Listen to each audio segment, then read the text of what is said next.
do that? Yeah, I just am trying to get him to get it up and send a push alert. Okay.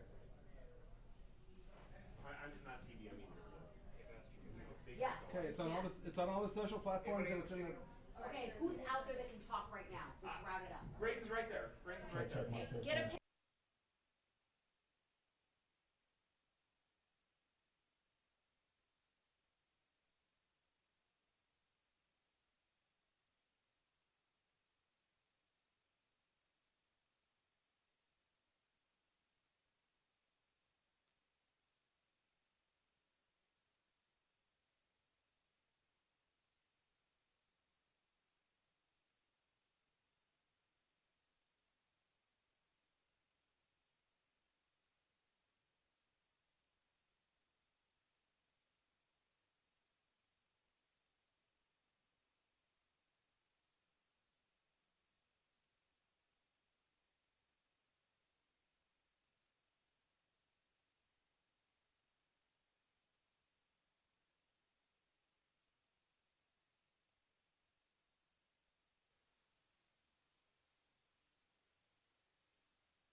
This is Grace White from the KHOU 11 Newsroom. So right now we're looking at a live picture from the LaPorte and Deer Park area. This is smoke coming out of what we believe is the ITC facility there. It's something we're watching very closely.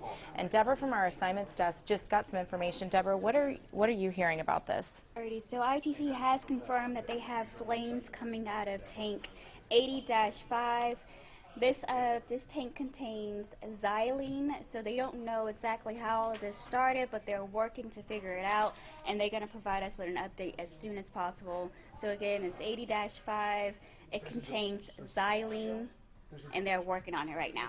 Okay, and Deborah, I know we've been monitoring this shelter in place in that area around the ITC facility today. Do you know if that shelter in place is still in effect? As of right now, I'm not aware of it right now, but I can find out for you and put some more calls in. Maybe they will put it back since they have more chemicals being released, and we don't know exactly, the dangers of this. But again, still working to figure that out. Okay, thanks, Deborah. Good information. So again, that's Deborah from our assignments desk here in the KHOU newsroom talking about tank 80-5. Again, flames coming out and smoke at the ITC facility there. Matt Doherty is joining us on the phone now. Matt, what can you tell us about what you're seeing out there? Well, Grace, we're a little ways away. We're actually at the Pasadena ITC facility. It's about, I would say, a mile away from the actual site, but probably about 10 minutes ago is when we started seeing this thick black smoke starting to come up over the big tanks that are in front of us from where we are off the freeway. And it's just grown and grown and continued to grow. I called ITC about 5 minutes ago, and it went straight to their answering service, so they're not answering the phone. So really, we can't tell you exactly what is happening right now. Haven't been able to confirm which tank this is, what chemicals these may be. We've been following this latest news coming out of the facility today, where they were saying that wall was breached, that secondary wall was breached. The partial shutdown of the ship channel, that's where we've been focusing on our attention today. We had a live report planned to come up at 4 o'clock, and then this happened. So it sounds like things are going to be changing once again. Matt, let me ask you this. If you've got some more time, just let me know if you need to go. But, I know overnight they were working to put that pump into that tank and take out all the chemicals there. And they said that, flare-ups could happen.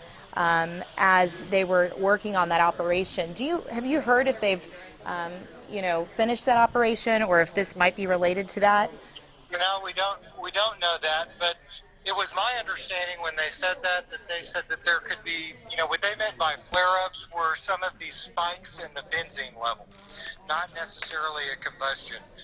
We were not expecting for there to be any type of, ignition or flames or smokes coming out of the facility again today. We did get a warning from them saying that, there could be some more of these spikes of benzene levels when this foam layer that they were putting on the top of these chemicals was shifting around, that maybe some of the gas would come out, and then one of the monitors would have a reading that would show a spike in the benzene level. That was my understanding of what they meant by the spikes, not any type of combustion. Got it. And any word of that shelter in place that was very isolated, was it this morning? Is that still intact? As far as we know, it is. As far as we know, so at 12:15 was when they said that secondary wall had been breached. So at that time, they notified the surrounding chemical facilities, and they advised for that shelter in place to them. That extended all the way down San Jacinto Parkway to the San Jacinto Monument Battleground State Historic Site, which we know nobody's there because it's been shut down for the entire week. But that was the only isolated shelter in place that was stated at that time. As far as we know, that has not been revoked. And Matt, are people indoors? Are you seeing people out and about down there? I know you said you're actually near the Pasadena ITC facility, which is a little different, but are you seeing people move about as normal?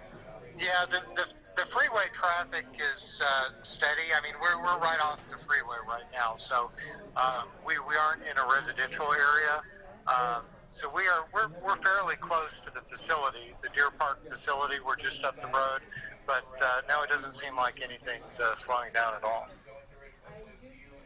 And Matt, are you seeing any emergency responders where you are? Any first responders, any firefighters?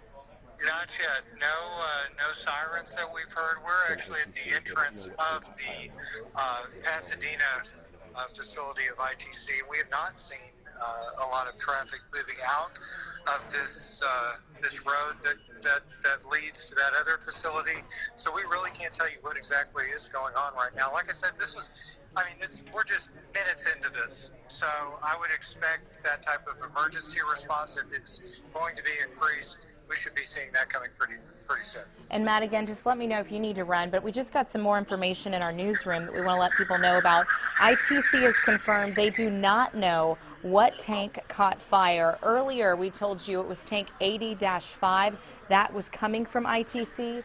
Now ITC is retracting that, saying they do not know what tank caught fire. So I guess we have to assume we don't know what chemical caught fire either, because, Matt, they told us 80-5 was xylene, and now they're saying they don't know what tank it is. Yeah, it'd be interesting to look at the map that we've made in the past that shows kind of the aerial look at all of these tanks, and to find out where this one is at. I mean, if this is one that's a little further away from where the original fire had started, then that could be a much bigger problem.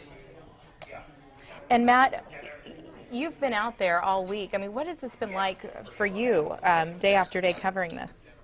Well, it's ever changing, Grace. I mean, it's never the same thing every day. And like today, I mean, this has just had multiple developments from early this morning when we picked up the story from David Gonzalez until now. I mean, this story is just changing, and it has widespread impacts. Every single development in this story has widespread impacts, if not today, further down the road, certainly. And Matt, what was your specific assignment? What were you looking into today before you you spotted this new smoke? Well, pretty much the way that we start off every day, they do have a pre-planned news conference every morning at 10 o'clock from ITC, and they kind of give us an update on where they're at with the extinguishing of the fire, with the cleanup, and all of that. So we were, starting our day as usual, following up on that, and that's when, right around noon, is when they had that secondary wall breach, which changed everything. All right, well, Matt, stay safe out there. We're going to get another update on the weather here from the newsroom, but we really appreciate all your hard work out there. Stay safe. Okay, thanks, Grace. You got me. Testing 1 2. All right, We're now we in want to get an update Deer from Park, Lisa Texas, Vaughn. You've watching been the looking smoke at the rise weather, once again. Conditions right now. What are you seeing Wondering out there? why they can't get a Right, hold so of this today thing.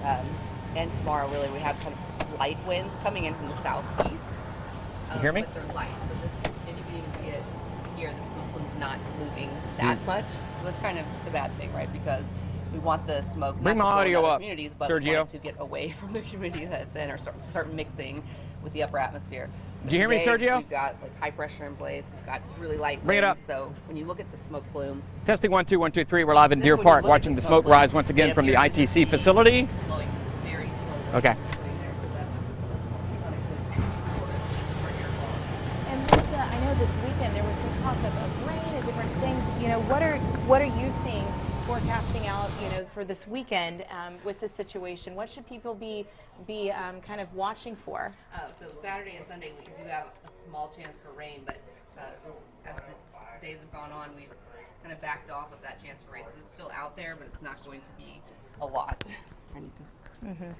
So we're not expecting lots of rain this weekend, and winds tomorrow will still be pretty calm, 5 to 10 miles per hour from the southeast. Yeah. So again, not transporting that smoke. If the smoke is still there tomorrow, it's just kind of sitting there and ballooning out. So even as I'm watching it right now, it's like blowing, and then it just started expanding in all directions above. So it's not really blowing. So it's not a great thing, especially for residents in Deer Park or right around that area. Or if we look just to like, winds are coming from the southeast. So if you're in Pasadena, Cloverleaf, the city of South Houston, and Jacinto City, Crosby, then you're probably going to start to see the smoke, but not as quickly as we did, you know, at the beginning of the week when we had stronger winds that were actually transporting the smoke. And I know, Lisa, this is, you know, developing as we're watching, but I wonder, you know, we're starting to see another kind of cloud form up there. Yeah. And that you know, ominous cloud is something we saw for We did. Quite a while this week, and it looks like another cloud, here we go again, Yeah. you know? Well, that is the fear. Depending on how long this keeps blowing, or excuse me, keeps going, then we could start to see the same conditions at the beginning of the week. However, the winds are lighter, so it may not travel as far. That's good and bad news, of course, because it's bad for the residents who are right around the fire, because we need that air to mix out. We need stronger winds, but we don't have that like we did at the beginning of the week. Yeah, and I have a question actually from my cousin this morning out on the west side. We were looking at the, just, you know, when we woke up this morning, it seemed a little foggy, and but you know, this has been the picture that everyone's seen all week. We were wondering, is it chemical related, or was it? Did we have fog in the Houston area this morning? Yeah, we had fog this morning, but it was not related, thankfully, to this. This is just, the fog was because we're getting a little bit more moisture in, so that's just normal fog, so that's nothing to be concerned about. And we also have pollen in the air right We now. do. We have you know, a lot of of people, we've been pollen. talking about these chemicals and the health effects and our air quality, and everyone's on kind of a heightened alert. And then we also have pollen that we're dealing with. We have pollen, and so it hasn't rained in probably at least 5 days or so, at least not widespread. So the next time it does rain, you know, raindrops form on little molecules in the atmosphere. So the atmosphere is quote unquote dirty right now, not because of just the chemical fire, but just because of the pollen. So next time it does rain, the rain will probably be pretty dirty on the cars. Real quick, give me a second. Okay. Sure. If I keep I need talking, to can people hear go me, or you down. want me to pause for a minute? Okay. Thanks so much, Okay, Lisa, thank for that you. update. I do want to let everybody know we're seeing some information come out from Reddy Harris. They are saying at this time the city of Deer Park is not ordering a shelter in place for the city limits, but they will provide additional information as it is available. Again, that's coming from a public information officer that we're just seeing on Twitter. He's saying, again, shelter in place not ordered right now for the city of Deer Park. Again, we did know there was a shelter in place very close to the ITC terminal earlier today. We have not heard if that has been lifted or not. I think Deborah from our assignments desk was checking on that for us. But again, we're still seeing the smoke billowing out of the ITC facility. And again, originally we heard it was, we heard it was 80-5, but now we now we're not sure what tank it is. And as we reset here, we're welcoming in viewers on all of our screens here from the KHOU Newsroom. We're updating you on the situation at the ITC facility plant, where we are seeing smoke continuing to come from one of the tanks there. If you're just joining us, we don't know what chemical is on fire right now. About 15 minutes ago, we heard from ITC that they thought it was xylene. Then they took that back, they retracted it, and they've said now they do not know. They're still trying to get a handle on the situation. And it's been interesting to look at. We've got a new visual for you. This is Air 11 over the ITC facility. You can see the firefighters trying to put out that fire with water. We've been watching this here over the last 30 minutes, and it looks like they're really trying to take a defensive posture there, getting water on the flames, trying to put this fire out, trying to get this under control. What's interesting about the last 24 hours is they told us from the beginning there could be more flare-ups, that they were trying to transfer the existing chemicals that were in one of the tanks that did not have a top on it. They were trying to transfer those chemicals to another tank so that they wouldn't just be sitting there open to the air. That's where they had the foam on top of it. We heard that that foam had shifted the other day because of winds, and we knew that overnight last night they were working to transfer those chemicals, and they said, look, you know, we might have flare-ups overnight, this could happen again. And now we are seeing that as we look at massive black thick smoke coming out of the ITC plant, or excuse me, the ITC tank farm there in the LaPorte and Deer Park area. We're working to get another update from the spokesperson. We're trying to figure out what chemical is being released into the air. We know some of these tanks had different gases and different chemicals, and we are still working to find out what is actually going on and what ITC says is leaking. Grace, this is Josh Hubbard, Assistant News Director. They are not issuing a shelter in place at this time. They are monitoring, but as of right now, there is not a shelter in place. Yeah, and that's something that's important for people to know, because I think as we see this smoke, that's what your first question is, where do I go? What do I need to do? And again, the city of Deer Park, that was our Assistant News Director, Josh Hubbard, saying they don't want people to shelter in place, which is interesting. We're still waiting on official information from ITC, but again, no shelter in place for Deer Park. So again, there you're looking at Air 11 over the scene, and you can see, if you look in the bottom right corner, water flowing onto the fire there. So they're trying to put it out. We know that these are firefighters that are trained in chemicals and are doing what they can to get the situation under control, but it certainly looks like more smoke and more thick black smoke than what we saw 20 minutes ago when we started this broadcast. Looks like there's several maybe sources there of the fire, as we're just taking a closer look from Air 11. Again, this is in the Deer Park LaPorte area. This is the tank farm that we've been talking about all week, that we've been watching as this ITC situation continues to develop. We know that going into the weekend, they want to get a handle on this. They want to get this under control. Jeremy Rogowski is joining us here with an update. Jeremy, what do you know? So, Grace, while ITC says they don't know which of the tanks is on fire, we've been looking at the tank farm map previously provided to us, and I can tell you there are 3 rows of 5 in that 15-tank farm at ITC between Title Road and Independence Parkway. From covering this throughout the week, we can tell you that there are 4 tanks still standing, if you will, of those 15-tank farms. And those at one point contained pygas, toluene, and what the company refers to as base oil, 2 tanks of base oil. So it's impossible to surmise what is on fire, but we can tell you just from Air 11 photos before this flare-up started just a few minutes ago, as well as the previous tank farm maps that we were looking at, that, again, there were 4 tanks still erect, gas, toluene, base oil, and base oil.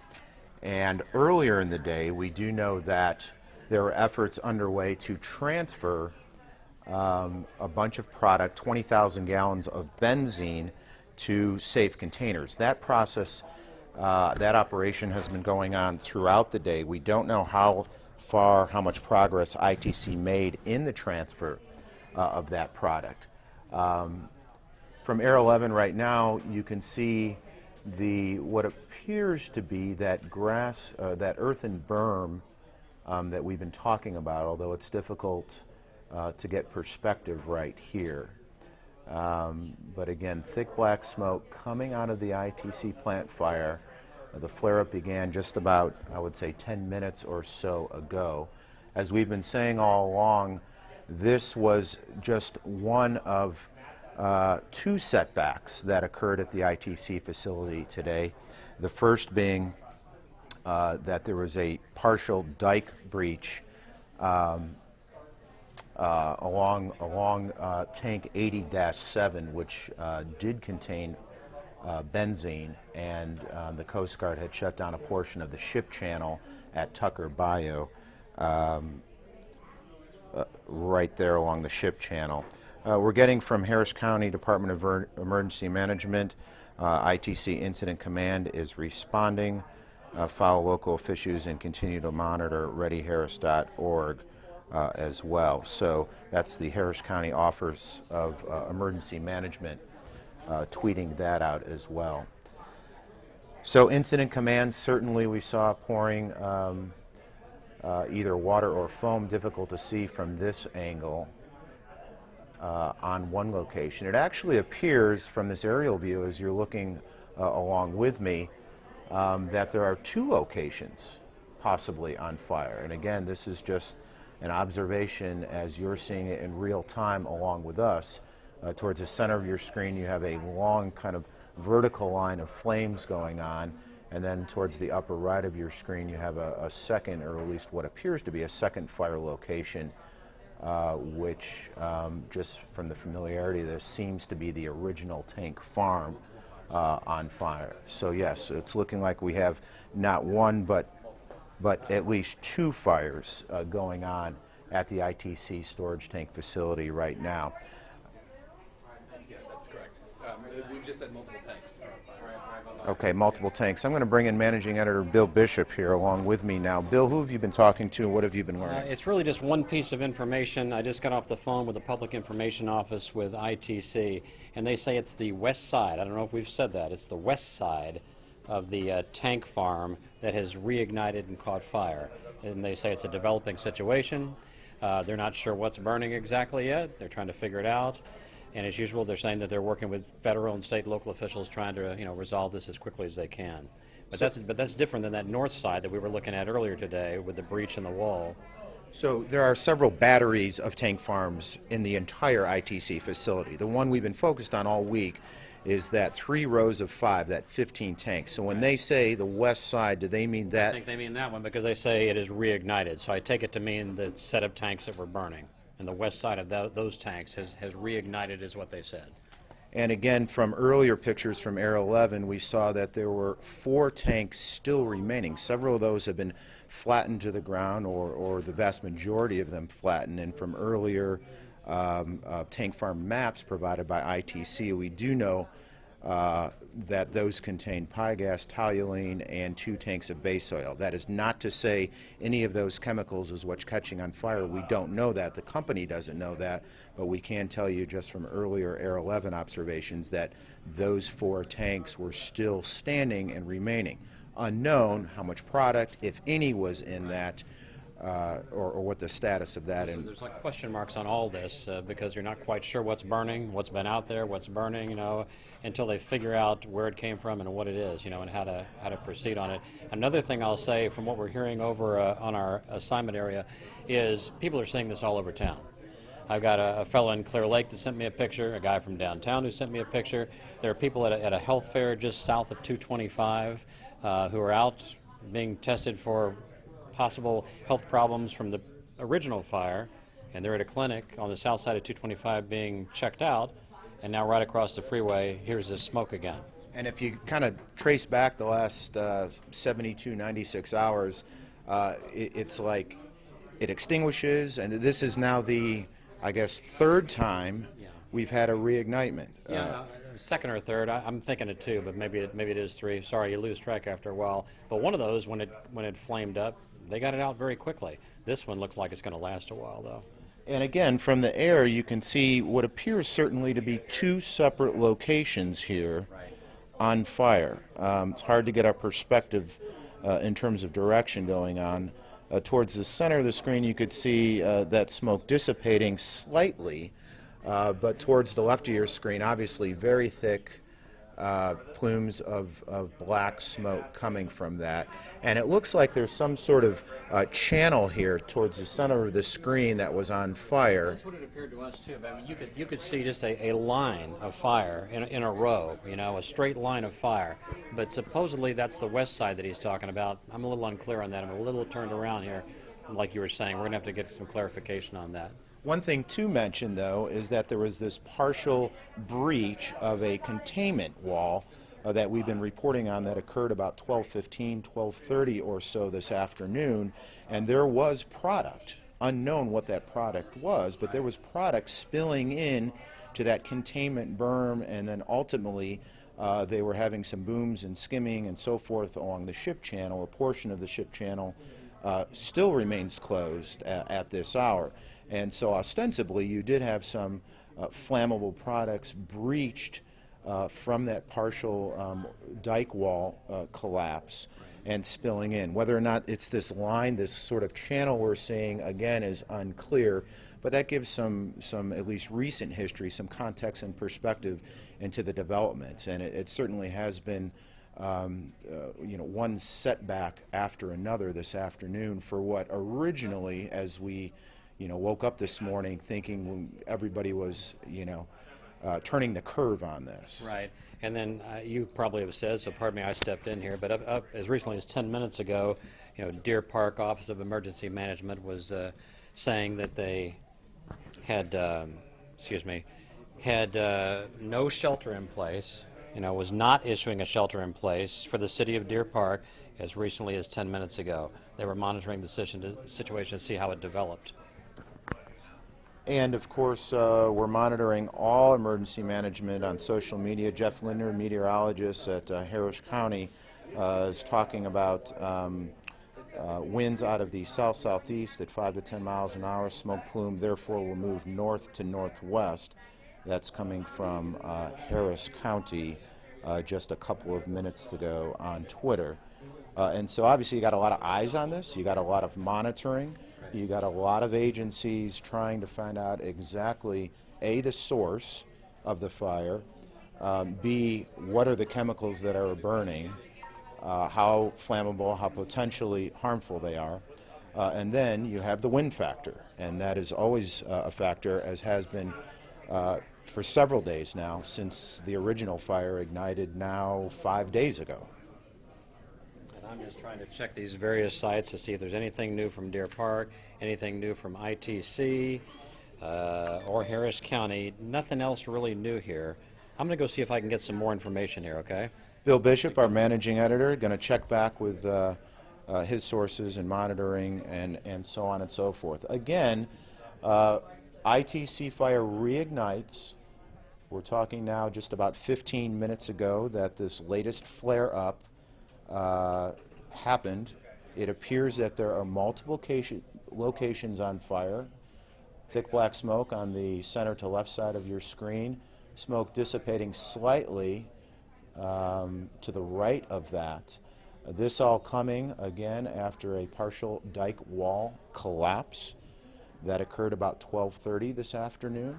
We do know that that breach allowed some runoff, some spillage of some chemical product, unknown, and certainly we do not know the volume of that, but it was enough to cause, to spark a closure of the Houston Ship Channel at Tucker Bayou, which is just to the north of the ITC facility in Deer Park.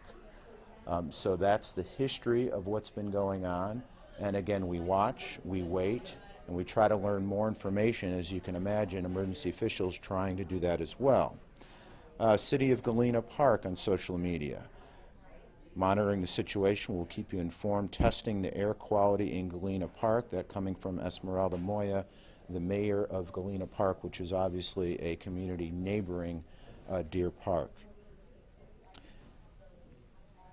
If you're just joining us, once again to recap, the ITC chemical storage facility reigniting once again, this following a breach of a containment wall, which, to put in perspective, is an earthen berm that surrounds these tanks. So if there's any spillage, it is supposed to contain that and keep it within the facility.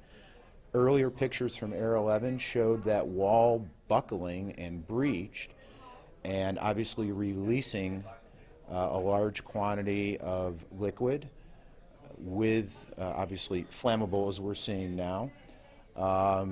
Beyond that containment wall and ultimately into Tucker Bayou.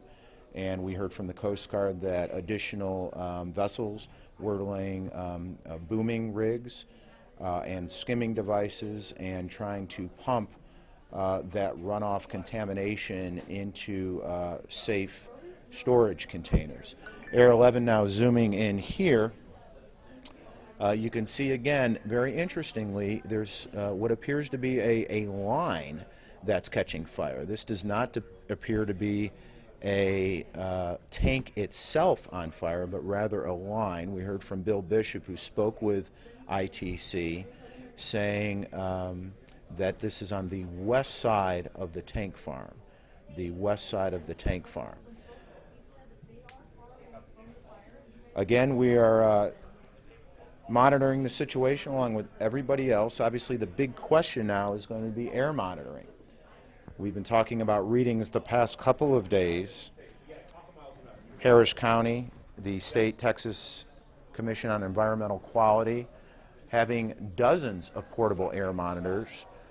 Yesterday, there was obviously an uptick of benzene that prompted a City of Deer Park wide shelter in place. Earlier today, there was a much more contained shelter-in-place area that was for just the industrial neighbors of ITC, as well as the San Jacinto Historic Monument area, which is just north of that facility. There was no shelter-in-place City of Deer Park wide initiated today. We obviously are waiting word from city officials in Deer Park to see if that situation will change. Obviously, to order a shelter in place, they're going to base that on data and readings and talk to experts. They're going to be looking at their data from portable monitoring devices. They're going to be talking to scientists. They're going to be talking to meteorologists and getting a whole bunch of intelligent minds together to try to make a decision on how best to protect the public. Again, we heard these smoke plumes are traveling north to northwest, and again, it appears that the one location of the fire, towards the middle to top of your screen, is dissipating slightly. Matt Doherty, we've been talking to you. Can you hear me, Matt? Yes, I hear you. What is the latest you can tell us? We're looking at pictures from Air 11, Matt. They appear to be two different fire locations. Share anything that you can add from your perspective. Well, from where we are right now, we just left the Pasadena facility, which is I'd say about a mile from where the Deer Park facility is.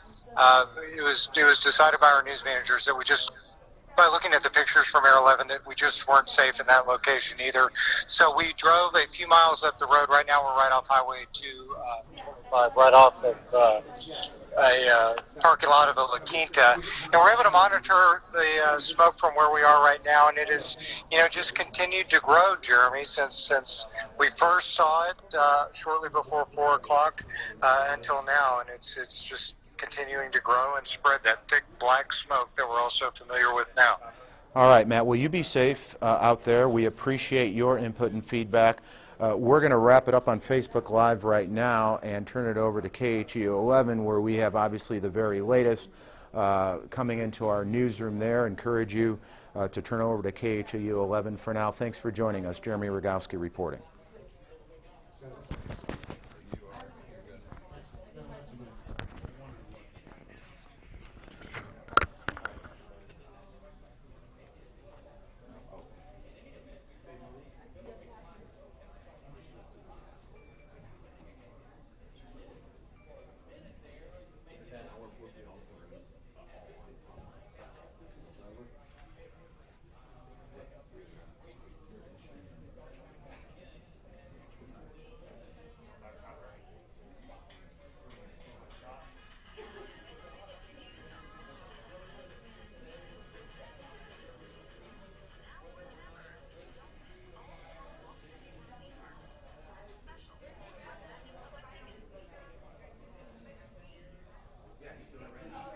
Yeah.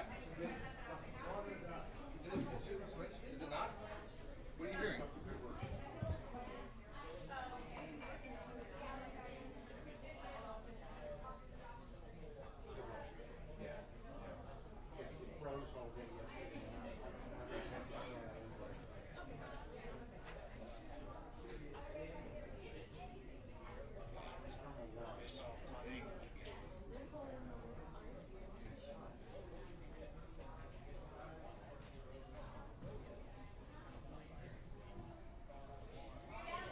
I know, I'm looking. Cody! Yes. Okay. Oh, never mind. Okay. Okay, it should be there good now. What's really strange, I hope I don't hear the yelling Cody.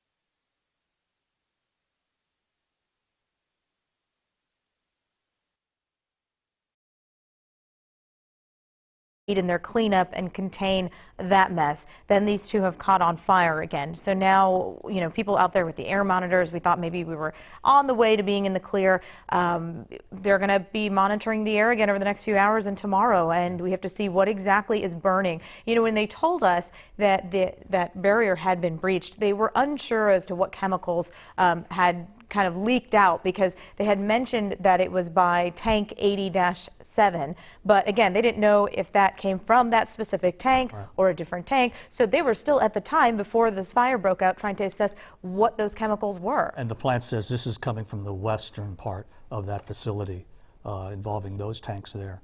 But this is the last thing we wanted to see, because it's been almost a whole week now that we've been dealing with this fire. Started last Sunday, and for several days we had smoke in our skies. For a few days, the fire was out, and we knew that there would be some possibilities of some vapors escaping today as they were doing all this this removal of the chemicals there. But this was the last thing that we needed. We weren't expecting this. We were expecting the most, maybe some release of vapors. But we're monitoring the situation out there. As we said, we've had to move some of our crews away from that area. And I think that includes Matt Doherty, who's been out there giving us an update on what he's been seeing and hearing. Matt, are you there? Hey, guys. Yeah, we were moved about, I'd say 15 minutes ago. We were actually stationed at the Pasadena ITC facility, which was about a mile away from where the Deer Park tank fires were happening. We did see that smoke start to rise up into the air, I'd say shortly before 4 o'clock, and then we got notice from our news managers who were seeing some of the shots from Air 11, and they decided that, this just wasn't a safe place for us to be. So we've moved further up the road, up 225 a little ways, about 5 miles away from the site now. We're actually stationed right now in the parking lot of the Laquinta Inn, keeping watch on some of the smoke, and it has grown significantly since we first left. From what you can see from Air 11, you notice that it appears to be some of the chemicals that are in the ditch that have reignited. I got off the phone with an ITC spokesman about 5 minutes ago before speaking with you all, and he's telling me that the only thing that they can confirm at this time is what you guys have already said, that the west side of the tank farm has apparently reignited. He can't tell me how that happened or what chemicals may be burning right now or what the implications of this may be moving forward. He is saying that as far as shelter-in-place advisories, they aren't the ones to make that call. That's going to be up to the local officials. He was concerned about that area, about their health, about the environment. Today brought nothing but bad news. Yeah, absolutely. This story has been developing and changing throughout the day. You remember, Reiko, we were talking about this a little while ago. At about 12:15 this afternoon is when we first learned about that breach of the secondary containment wall that was keeping all of these chemicals and the runoff on the property of ITC and keeping it away from exposing any of the surrounding area, potentially seeping into the ship channel. That, of course, continued, and they had to shut down part of the ship channel. The Coast Guard did, just to try to contain some of that stuff. Some of those Coast Guard officials were saying how they were, actually looking at a sheen on the water in the ship channel. So we go from that to right before 4 o'clock, we start seeing smoke again, and it's like deja vu all over again. It really is. Jason Miles was just mentioning some of the neighbors there who were at that local clinic getting checked out, saying, when are they going to get a grip on this? A lot of frustrated people and, of course, concerned people, very concerned about their health. And that's the thing. I mean, we have been told, this is not surprising, that there was a chance that these flames would start back up again. There would be a chance of reignition. There are definitely hot spots in there, just, barely smothered by the foam to keep them down, but it just took a little bit of air for them to spark again. Is it just me, or does it look a lot better? It looks like that is a lot better. It looks like firefighters are able to get a handle on that secondary fire, that long line that looked like a line of fire that was burning. On the left side of On the the left side, that's grayish white smoke, and I'm assuming that that's a good sign, that it sounds like they're getting that under control. No, so the Beltway 8 Ship Channel Bridge is closed right now as a precaution. Is that correct? Yes. Okay. So that's the latest in terms of the roads nearby, but they have made a lot of progress just in the past few minutes. And it's, I'm curious to see how even just a fire that it looks like they've been able to get under control relatively quickly, considering what we've seen in the last few days, how this is going to affect the air quality again. Yeah. So obviously the air monitors are still out there. You have the mobile air monitors. You have so many people who are looking at it, making sure not just for benzene, but several other dozens of chemicals to see what exactly is in our air. So I wonder how these flare-ups will affect those readings. Right. And your heart has to go out to all those people out there, the firefighters that are trying to bring this thing under control. And you realize why the mayor of Deer Park this morning said, hey, what I'm asking for is prayers for these first responders, because what a tough job it is out there and how dangerous it is. Even with the fire out, it doesn't take much to spark these chemicals and spark a fire. Yeah, so keep the prayers coming to all those first responders out there, all those who are trying to put this mess behind us right now. Very, very dangerous work out there in Deer Park. Absolutely. And again, that traffic alert was at Beltway 8 at the Ship Channel Bridge is closed temporarily as firefighters, as first responders get a grip on all of this, get a handle on this. Some promising news. Ron and I have been watching this for about a half hour now, 45 minutes now since it sparked again. And it looks... You can't tell from that picture because it looks like a very angry sky right there with the smoke. Yeah. But from the Air 11 picture looking down, it looks like there's a lot grayer, whiter smoke coming from that facility instead of the black, angry stuff that we saw probably about 30 minutes 30 ago. minutes ago, yeah. Yeah. So fingers crossed, that's good news that they're getting control on this fire.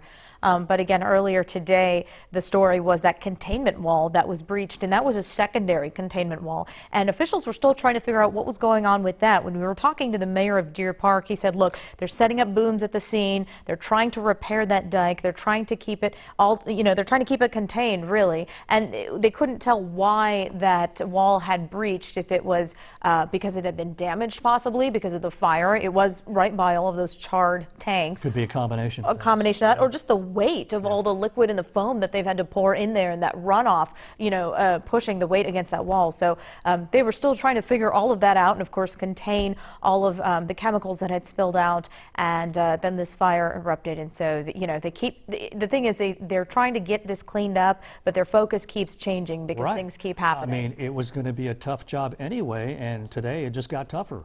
Earlier in the day and just now. We're hoping and praying that this doesn't happen again, that they're able to clean this all out. This morning they said they had 20,000 barrels of product to remove. This morning at 10 o'clock they said it would take 8 to 12 hours to remove, but that was before they had the 2 incidents today. They're adding foam, and they said earlier that the release of vapors was possible. That was an issue, and then this happened with the reignition. We heard from David Paul just a few minutes ago, a little earlier on when we first came on air, and he was talking about, of course, the concern here is where is that smoke going? I mean, people have been concerned about, wind speeds. Where is it going? Where is the smoke and those particulates going to be falling? And he mentioned that the smoke is being pushed northwest by the wind. So the areas that he said of concern would be Jacinto City, Cloverleaf, Galena Park, Jacinto City rather. So those were the areas that have been, paying particular attention to all of this. And then Galveston County Judge Mark Henry said that again, reiterated that the weather forecast is showing the winds are pushing north, and that the smoke and the particulates from that fire are being pushed that way, so away from Galveston County. So that gives you an idea of just exactly where this is going. Look at that TransStar shot from East Sam, Houston. So, if you go outside, you might be able to see the smoke now. Let's go to Brett Buffington. He's alive at the scene. Brett, what can you show us from your vantage point? Brett, can you hear us? Okay, he's not ready just yet. But again, look at the size of that smoke plume. Something we got to see for 3 days in a row earlier this week. All right, we do have Brett Buffington now. Hey, Brett, what can you show us? All right, I'm going to start by showing you that plume behind me. You can see it's really, from literally the last 5 minutes, it looks like it is thinning out. But I wanted to show you in the sky, unlike what we saw earlier this week, even during that flare-up, this cloud is certainly just sitting over the area at ITC. Again, probably 15 miles away from where I am, but you can see the smoke plume from downtown. The good news, it is looking like, at least, that the smoke rising from the ITC site is thinning out, which means that hopefully they've gotten some kind of handle. It's very obvious looking at this shot from Air 11 that some of this chemical that leaked out during that dike failure earlier today certainly was ignited in the ditch there near the ITC facility. Working to get more information from the plant on that, but this plume, it was certainly visible from miles away, even as far away as downtown Houston. Again, talking about the wind here, what we saw earlier this week was that plume being carried across the city. As this fire's burned here for probably about the last 45 minutes or so, you haven't really seen this smoke get carried very far. It's just sat here on top of this. Again, this isn't like what we saw. This isn't what we saw earlier this week on Tuesday, I believe, where we had that flare-up. ITC did call this, or Deer Park emergency officials called this a flare-up, but certainly it wasn't like earlier this week when this caught back on fire and they had this out within just a matter of minutes. Certainly it's taken them some time this time to get the fire out. Ron? Brett, as we're listening to you, we're watching live from Air 11 again.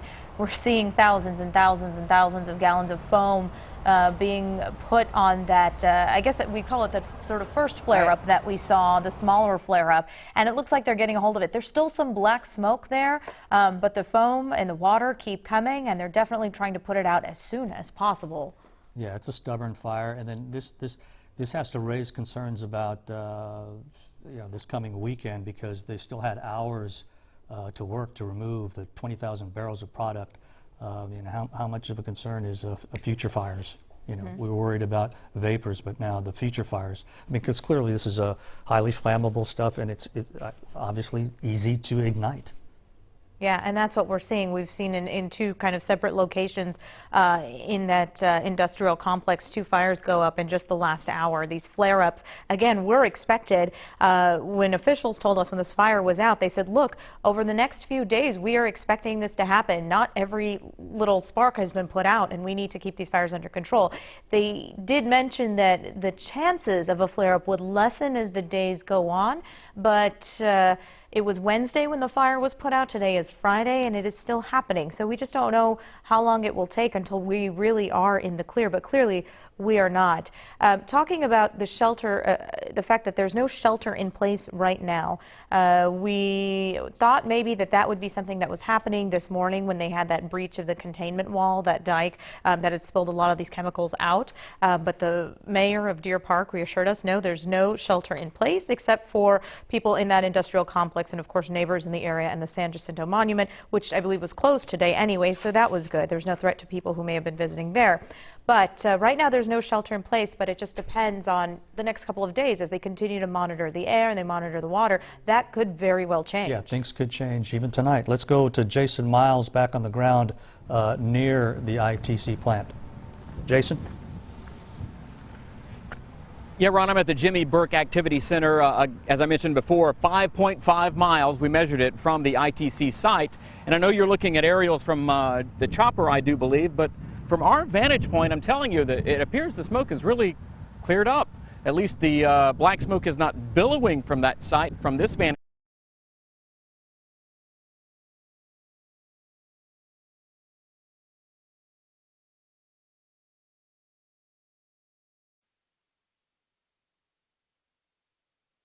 From this vantage point, things have improved markedly since we first spotted this new eruption, if you will, within the last 45 minutes to an hour.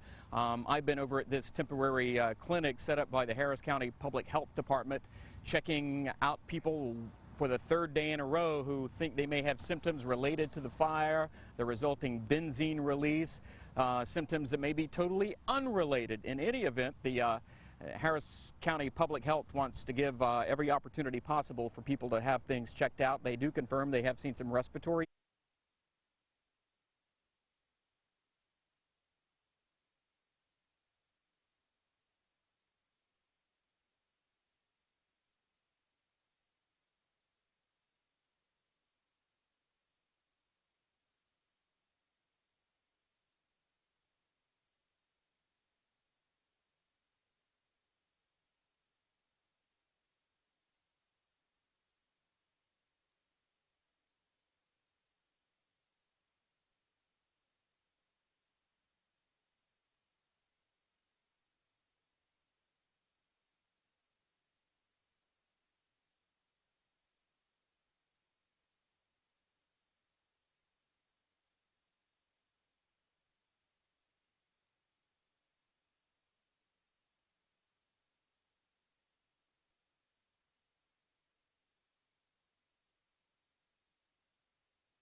Well, Miles, we have Air 11 is over the scene right now. They've made a lot of progress.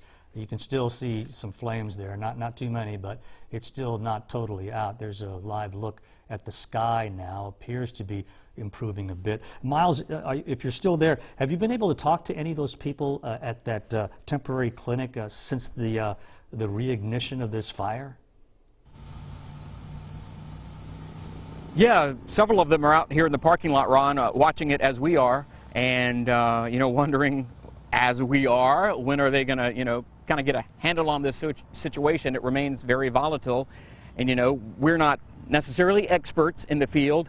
The firefighters have been working nonstop, constantly for days, as have other environmental and other experts, if you will, or technicians who are used to battling situations that arise in in what is probably the refinery capital of the Houston area.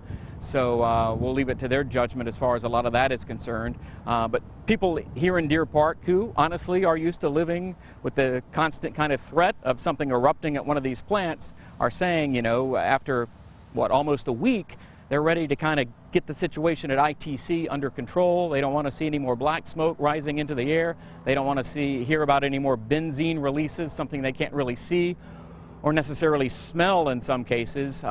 They just want to get it handled and make sure everything is okay. And at the same time, they're thinking of those who are on that site who don't have the luxury of perhaps leaving town or sheltering in place and things like that. They're thinking of them while, of course, also thinking of the community's best interest. Absolutely. We all want this long nightmare to end. Thank you so much, Jason Miles, live at the Jimmy Burke Activity Center, the temporary clinic.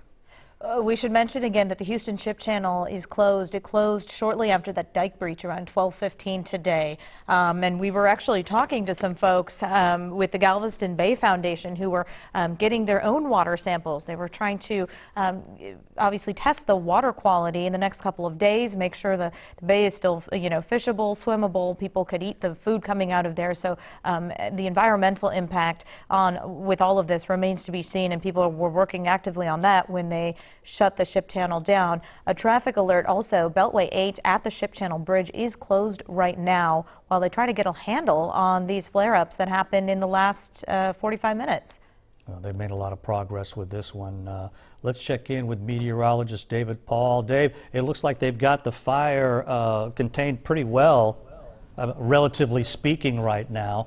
That bodes well for the rest of the evening. Yeah, Ron and Reka, I'm watching it carefully right along with you. I'm very happy to see that it looks like they're getting a handle on this latest flare-up. Nobody happy to see that it flared up again, but as you guys have been reporting, they thought this might happen, and so here we go. Interesting, so you guys reporting that the bridge over the ship channel on Beltway 8 on the east side has been closed. That is about 3 miles to the northwest of the site of the fire here at ITC. So that confirms the winds are blowing from southeast to northwest, and there's that smoke plume. And again, it looks like it's rising up to 1,000 or 2,000 feet, and there's nothing in the atmosphere that should bring that smoke back down. There's no temperature inversion at the moment, and so the smoke should continue to rise and stay above at least ground level. There's another good shot. That looks like we've got smoke at about 1,000 or 2,000 feet up there. So it's rising. The atmosphere is what we call unstable, so things are rising up, and it will stay off the ground level. Winds are not quite as strong today as they were earlier in the week when the fire first ignited, but they are in a similar direction. So whatever smoke is out there is being blown off to the west-northwest, and because of that, it's blown right over that Beltway 8 ship channel bridge, and that's why they've had to shut that down. But that does confirm the wind direction blowing from southeast to northwest. That's the way the smoke is all going. And so again, neighborhoods that would be in the direction of the smoke would be Galena Park, Jacinto City, Cloverleaf, and Channelview. And again, I'm just looking at the map like you guys are, showing you where that smoke is headed. You're reporting, and we're not hearing of any shelter in place at the moment, but those are the neighborhoods where the smoke will be heading over first: Galena Park, Jacinto City, Cloverleaf, and Channelview. And again, you can see it looks like they're getting a handle on it. Let's hope they can get this one shut down here pretty quickly. Yeah, while they're putting out these flames, it's really just everyone is just monitoring the situation. We have heard via Twitter, Galena Park's Mayor Esmeralda Moya obviously monitoring it, wanting to keep residents there informed. And of course, they continue to test the air quality in Galena Park. Galveston County Judge Mark Henry reiterating what we just heard from David Paul as far as the direction of the winds and how they're blowing, saying it's pushing everything northwest. And so the smoke and particulates are going away from Galveston County.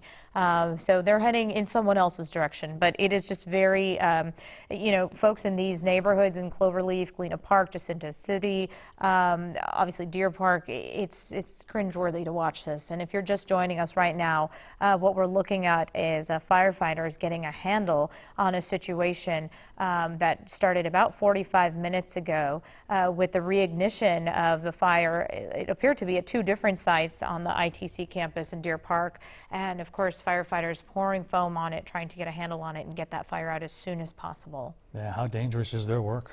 Yeah, absolutely. I mean, this speaks to that, and as we talked earlier about all the prayers everybody's asking for these firefighters, even though this picture looks so much better than what we saw just 30 minutes ago, you still have to feel uneasy about what's going on there at that site, and the removal of all that product out there, just how dangerous it is for people and perhaps the environment.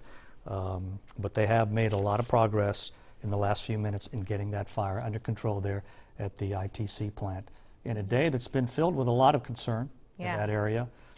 This morning we heard about the tasks that lay ahead, that it would be 8 to 12 hours worth of work to remove 20,000 barrels of product. And then around noon we found out about the breach at that dam, one of the containment walls around those tanks, and then the concern of some possible vapor release. And then 45 minutes ago, then the fire erupts, and it was thick black smoke. It was very thick.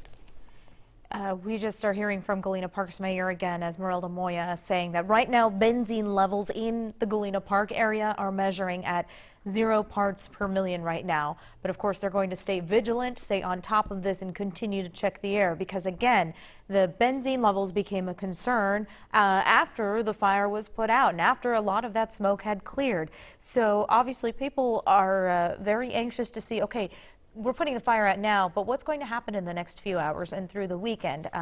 Unclear if another shelter in place may be instituted. We just have to wait and see, because obviously those air quality levels after these two fires will be affected. It's just we don't know how much just yet. Yeah, because sad to say, this story's not over.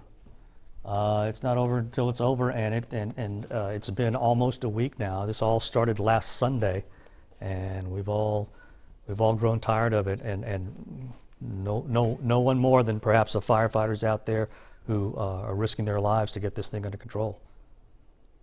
Yeah, and in this latest flare-up, it was multiple tanks on the west side of the Deer Park site that had reignited. That's the information that we're seeing from the city of Deer Park. So as you saw, it looked like two separate sites. One site looked a little more contained, and the other site really looked like a line of fire. And it could have been the runoff that had breached that containment wall. So trying to get confirmation on all of this. Of course, this is happening right now. What you're looking at is live.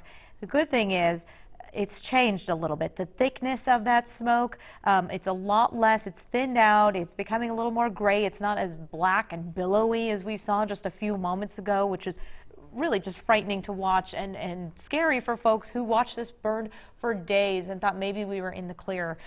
So I'm glad that that firefighters seem to be getting a handle on this and getting those hot spots out as quickly as possible. If you look to the top right of your screen, you see the millions of gallons of foam that are being poured on this, and they are relentless in getting this fire out, because again, so many environmental and health concerns that people have in the area.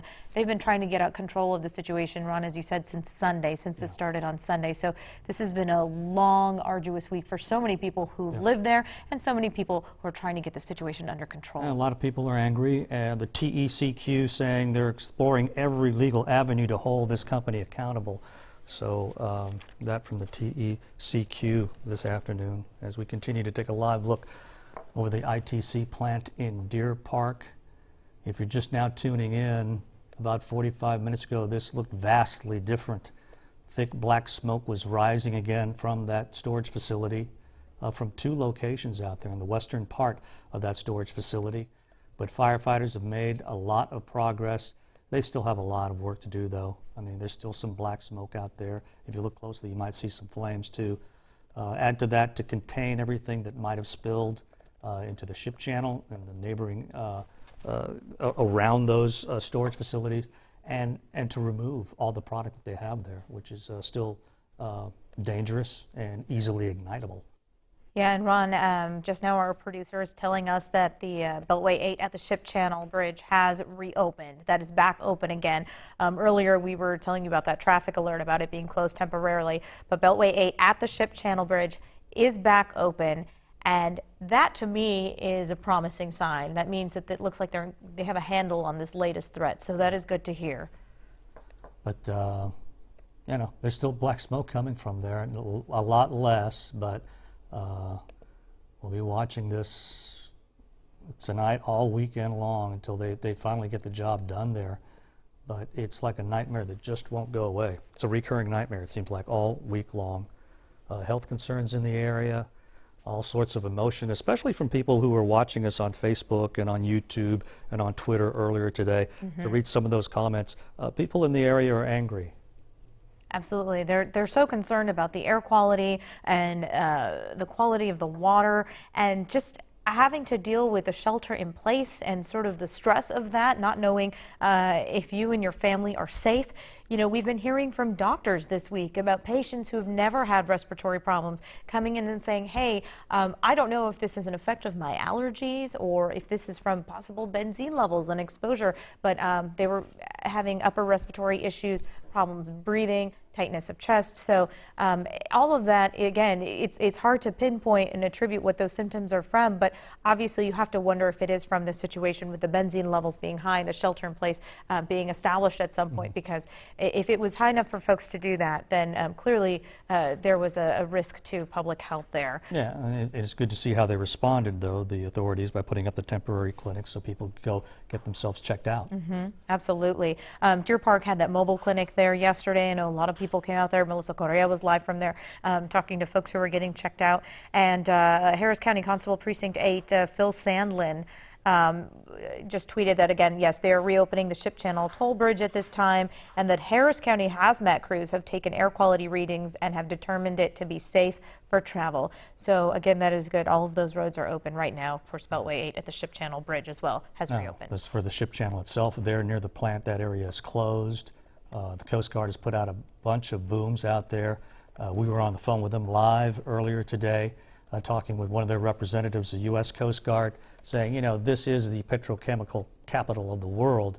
They've got a lot of equipment here for this, booms and everything else, and they're busy doing that probably still right now along the Ship Channel, putting those booms up.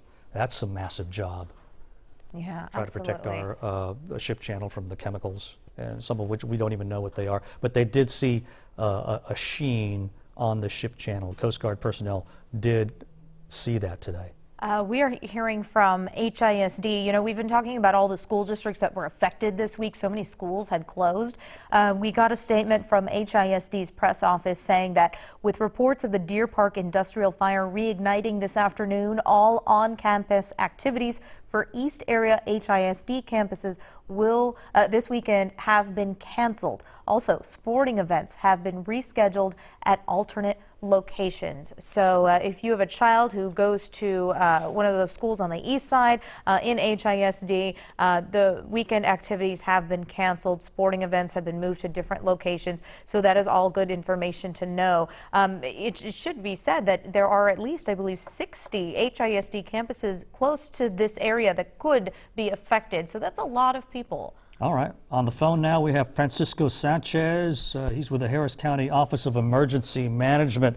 Mrs. Sanchez, what can you tell us this afternoon? Yes, right now we are in our Emergency Operations Center. We've got dozens of partners that are monitoring this, watching very closely for when something like this happens so we can respond very quickly. We're in close communication with the city of Deer Park, with our hazmat teams out in the field. Right now their priority is to do air sampling, make sure there are no offsite impacts, and if there are, we certainly would let the community know. Just to get better situational awareness, the Sheriff's Office has launched a helicopter that's flying over the facility to get an understanding of where the fire is, the extent of it, and to give us any information we might need to be able to respond as things develop. What are authorities saying? I mean, how discouraged should we be about what we've seen today? Well, it's obviously concerning that these things flare up, although they are going into a cleaning process, which is a little bit different than the fire itself that initially created the situation. Now you've got chemicals that they have to unload. You have to move those chemicals around in what's less than ideal conditions because some of those tanks were obviously impacted and there's some structural issues with them. So our job in emergency management is to anticipate scenarios that go wrong. So this is obviously one of the things that was a potential. So we've got people here that are 24/7 are in close communication with what's happening at the facility. what they're going to be doing next, so that we can at least prepare for our side contingencies. And so one of those is these. So we've had fire experts on the ground that we can reach out to when it happens to get an assessment of what's happening. And for example, like now having a helicopter in the air that can get us that information from an aerial view, be able to do sampling, like we, the bridge was recently shut down to be able to get good quality air readings. It was determined that that was fine, so that's now reopened. So those are the kinds of things that we're doing here and prioritizing to make sure that the community is safe. Francisco, let me ask you, have any county officials been in contact with the company? When do we think this is all going to be in our past? When do you think we're going to get the job done? Do you foresee that this weekend? That would have to defer to the company. They are cleaning up that facility, trying to offload those chemicals. Our priority is community safety, so we're in close communication with them. We are in touch and have a line of communication with the facility to know what they're doing and when they're going to do it, so that we can plan accordingly for anything that might go wrong and how that might impact outside their facility. So knowing those kinds of things, like when they're going to be doing moving materials from the tanks and trying to clean that up, helps inform our readiness. So having that information ahead of time helped us to have the kind of resources and plans in place so we could respond and support our partners in Deer Park. And so that's kind of what you're seeing now. But this is still an active incident. We're talking in real time. I still see some smoke coming from there. So we're getting an assessment right now. Is there still a fire? Is there still smoke? So we have real-time awareness. And as that comes in, we're adapting accordingly. But again, when we do that, our priorities are air monitoring to make sure that there's no impacts outside the community, and if there are, so we can respond accordingly as well. Yeah, because what they said this morning in the news conference was that 20,000 barrels of product had to be removed, and they estimated this morning at 10 o'clock it would be 8 to 12 hours to remove that. You haven't heard anything different from that? Well, obviously, this is going to disrupt that. If there's a fire, I would imagine that those operations cease so they can contain the immediate issue of fire and to tap that down. So I don't know what the current timeline is. Our expectation is that once this is handled and when this fire is out, that they will regroup, and we certainly will connect with them to see where the plan is moving forward. And from our side, our responsibility is to the community, so we are here 24/7 with folks like TCEQ, the Fire Marshal's Office, the Sheriff's Office, Public Health, Pollution Control. We've got federal partners that are here as well. And so we're here prepared to support Deer Park and be able to launch those resources when something like this happens. And our intent is to be here until they're done. If they're done by the end of the day, a week, whatever that timeline is, and we hope it's sooner rather than later, we'll be here as long as it takes to make sure that our community is informed and that we have the resources we need to keep them safe. Thank you so much, Francisco Sanchez. As always, great information from the Harris County Office of Emergency Management. Thank you so much for joining us. Thank you. We have so many people who have eyes on this situation, and we want you to know that not only are we on your TV, we are streaming this live on Facebook and Twitter as well. So you can get this information in all of our venues. I mean, we really want to make sure this information is out there and that you get what you need. In the meantime, I want to reiterate a tweet from Galena Park Mayor Esmeralda Moya saying, of course, that folks there are monitoring the situation. They are keeping residents informed, and they want residents there to know that the benzene levels are measuring 0 parts per million right now. So things are safe there, but they are remaining vigilant. They are going to continue to test the air quality. Also, Ron, as you mentioned earlier, the TCEQ, the Texas Commission of Environmental Quality, is engaged with this ongoing emergency that's happening here at the ITC facility in Deer Park, said via Twitter that we are exploring every legal avenue to hold the company accountable. A lot of folks have been wondering about, who is going to hold them responsible for this, and clearly the TCEQ is working on that. But again, if you're just joining us, there was a flare-up at the ITC chemical plant here, and it had a lot of people worried because that smoke was black and it was thick and it was billowing, and it appeared to be on 2 different parts on that site. And so you can see right now it looks like they have gotten those flames, those flare-ups under control. They have been relentless with that foam and with the water, and that's really what you have to do in this situation. They didn't want it spreading anymore. But again, it had reignited about an hour ago, and it looks like it is finally coming under control. But again, it's the aftermath of that. Right. After the fire was under control, then we worried about benzene levels and other chemicals in the air, and the air quality wasn't up to par. So we're starting over, essentially. Yeah. And if your main concern is to get those chemicals, get that product out of there as soon as possible, this is going to delay the work. You know, that's the disturbing part about it. All right.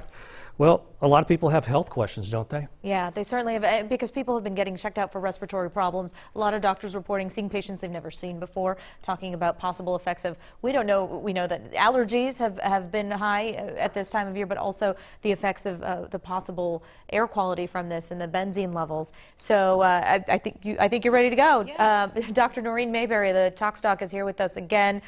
We've had another flare-up. Right. This is so disheartening to see, and folks are now worried about another issue with chemicals in the air. And we don't know what burned. Tell me about the situation and what you see with all of this. So what we had was a leftover, basically, of what was initially burning.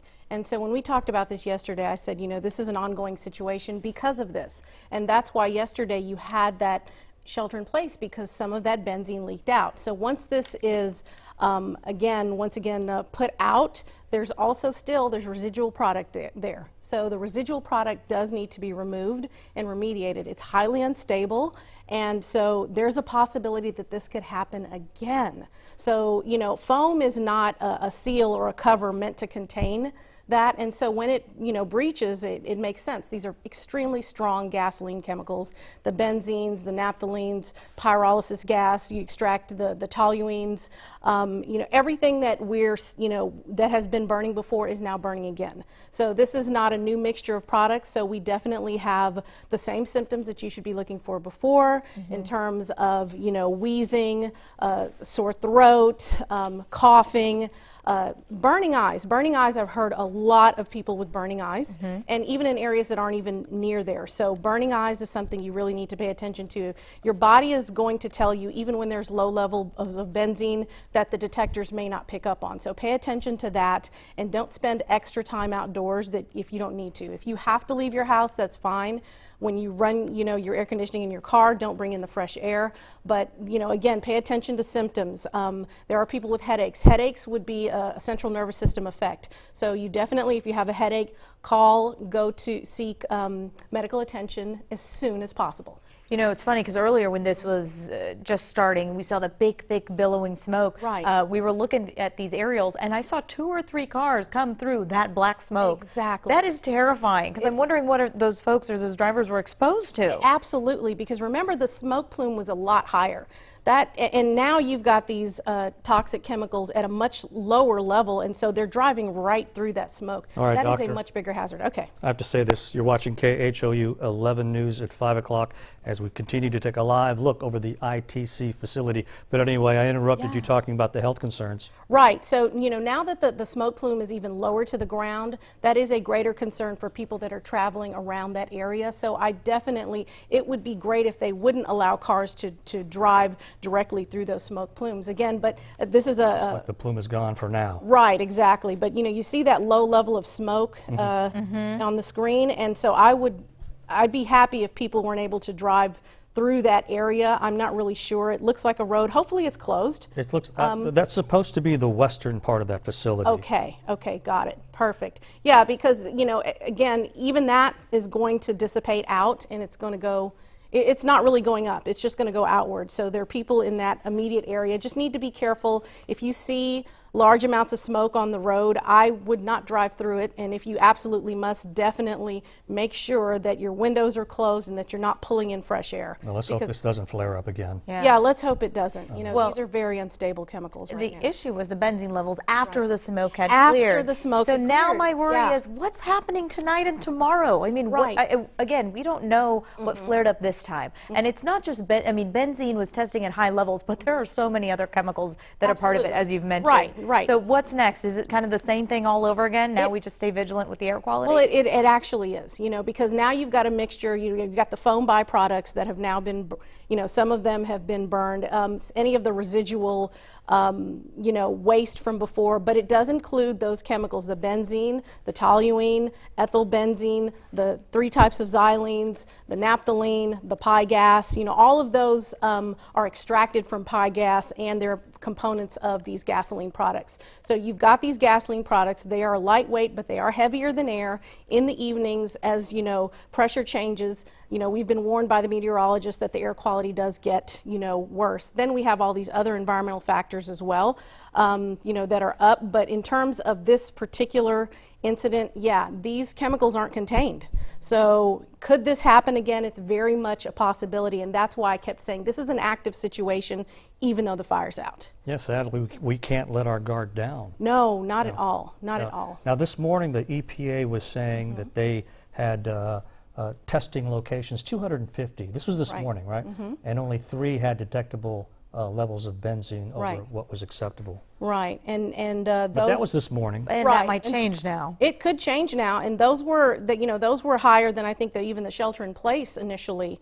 You know, 1.5 to 1.8. You know, that is an action level. So did they indicate exactly where those were? Were they closer to the fire? I was not able to distinguish where those were, but I know that the, you know, TCEQ has the VOA monitors out now, and now they've actually started to say, you know, whether or not there's benzene online. But you know, again, these are VOC monitors that they are trying to pull the benzene from. They don't have specific benzene monitors that they're showing online. And how far out did you get reports of people with the symptoms? How far away from Deer Park? Yeah, so even in Sugar Land and Cody, I had a physician and a nurse call me and say, yeah, you know, Noreen, we're experiencing symptoms.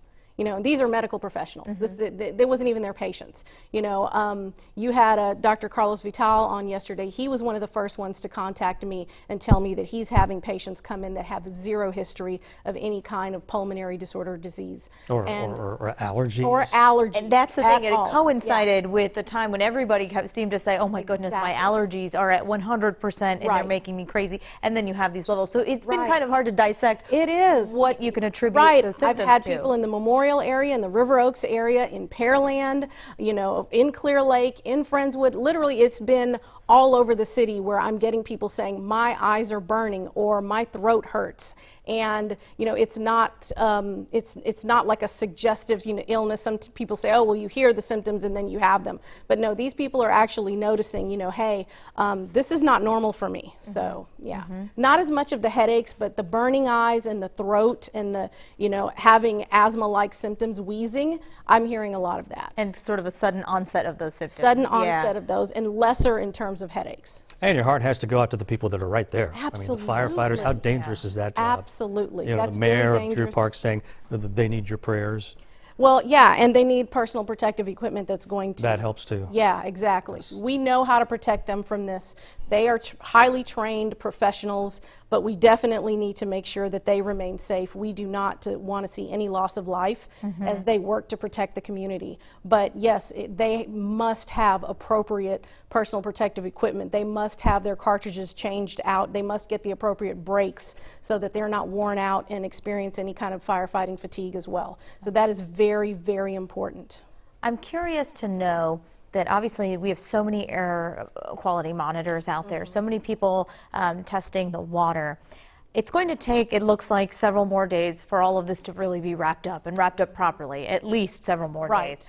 After that is said and done, how vigilant and how aggressive do you think they should be with testing the air quality? Because again, the air issues seem to happen after the smoke clears. And that's when everyone, you know, you don't see the smoke and you sort of let your guard down. But I mean, how vigilant should they be? We don't know what their plan is moving forward, but what do you think of it like this. If you had a cup or a beaker or a coffee mug full of gasoline and you just set it down on the table, those vapors would dissipate and you would be affected by them immediately. Exactly. Basically, you've got like a burnt out Petri dish full of chemicals that are, these are vapors. They are going to escape at any means necessary. Vapors are going to act like vapors. So trust vapors to behave like vapors. They are going to try to escape. They are going to try to dissipate. And when you have foam on there that, again, is not supposed to be acting as a seal for these chemicals, they're very strong. They will break down that foam. They will cause the cracks, and they will leach out, which is what happened yesterday. So this is why they have to be as careful as possible and try to remediate this area as quickly and as safely as possible. These chemicals all have auto ignition temperatures, which is probably why you saw some, this igniting going on now. And all of these things, that's why, I can't stress enough that this is an active situation. I don't want people to be afraid, but I don't want people to think that, oh, it's over, it's all safe, and it's fine. I just want you to pay attention to signs and symptoms. I want you to pay attention to what you see. And after the fact, in terms of answering your question in regards to testing, it all depends on, again, how quickly they remove this. If there's anything left over in that area, they should have monitoring every single day, in my opinion, for at least 30 days. And then you make a decision based upon what those readings tell you. If the readings are just clear the entire time and you're showing, there's no benzene, then you can back off of the testing. But if you're starting to see, these vapors still going up, and then you've got these other tanks here. Well, this is video from moments ago. We want to mention to our viewers so they're not. This is probably an hour ago. Sure. This is about when that reignition first happened. So yeah, this is about an hour ago. But the ones that are still standing, are they planning on draining those and removing them? Well, that's the thing. I haven't heard that. Yeah, I haven't heard that, and they said they were going to assess it, but I can't imagine with the level of heat that they withstood that they are in any usable form at all. I mean, they're also they may not be falling into themselves, but yeah, those four that are left standing can't be in good shape. Yeah, the structural integrity of those are gone. And from what I understand, these tanks, many of them were 30 years old, and these tanks have a lifespan of about 20 years. And so these chemicals, when you store these kind of strong chemicals in there, it is not surprising that you have issues like these. That's why these tanks have a lifetime. They are not, to be used forever. And so that's my next question, is what's going on with these tanks that are still standing? Is that part of what you're removing? That's really, I mean, to me, that's a very important question for the community to ask and have answered. Yeah, I mean, and we still don't know the cause. Right. Well, there's a leak. Yeah, we don't know. What set out the leak? Could it have been this? Could it have been the old tanks? Could it have been some type of spark nearby? We don't know that. All right, now we're going to go live. The Talk Stock, Dr. Noreen Mayberry is going to stay with us here. We're going to go live to Matt Doherty right now, who is actually at the Pasadena facility for ITC in that area, and he's kind of on the ground. He saw that smoke come up. Matt, are you there? Anything new from your vantage point? Matt, are you there? He's still up in the air. Up a little ways above us, but it looks like that fire from the ground level is completely out from what we see here. Just before 4 o'clock today is when we started to see those big black plumes of smoke that we're also familiar with start rising up again from the facility site over there in Deer Park.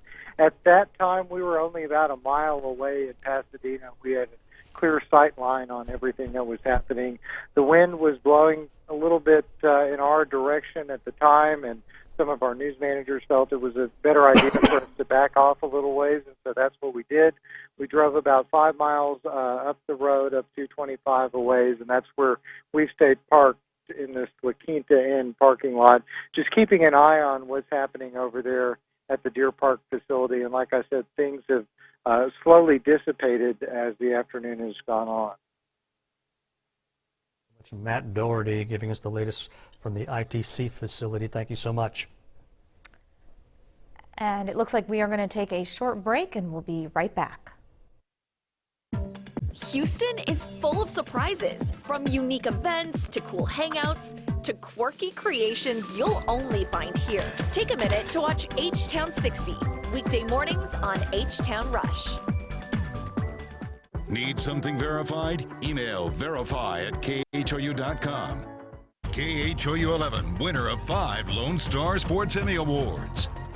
Sarah's last tuition payment sent off. Feeling good? Oh, yeah. Now I'm ready to focus on my project.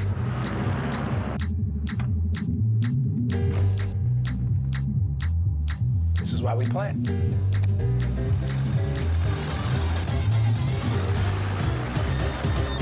Oof. You never cease to amaze me, Mike.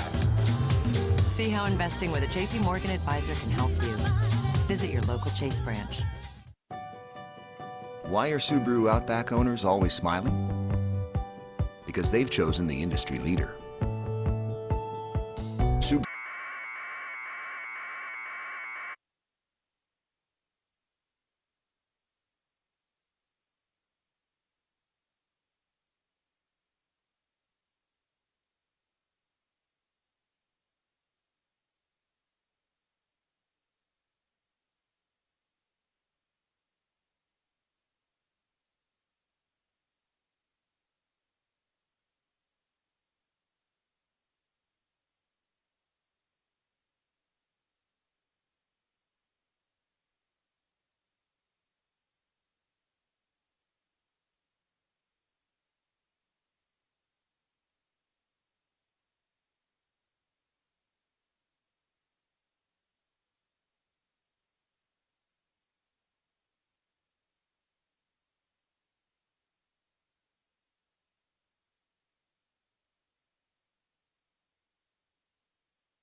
Welcome back, everybody. If you're just joining us, the breaking news we have this afternoon is of another flare-up that they had roughly an hour ago at the ITC facility there at Deer Park. They have made a lot of progress. The black plume of smoke is gone, but they still have a lot of work to do there at that plant. And we are just learning the Texas Attorney General, Ken Paxton, has filed a petition against the company. So we are obviously heading into the realm of legal action being taken, the first steps being taken against the company as they continue to clean up this mess that this chemical spill and fire have caused and the distress they've caused so many people in the last couple of days. And we're all keeping our fingers crossed that there are no more flare-ups as they try to remove all that product from that area there.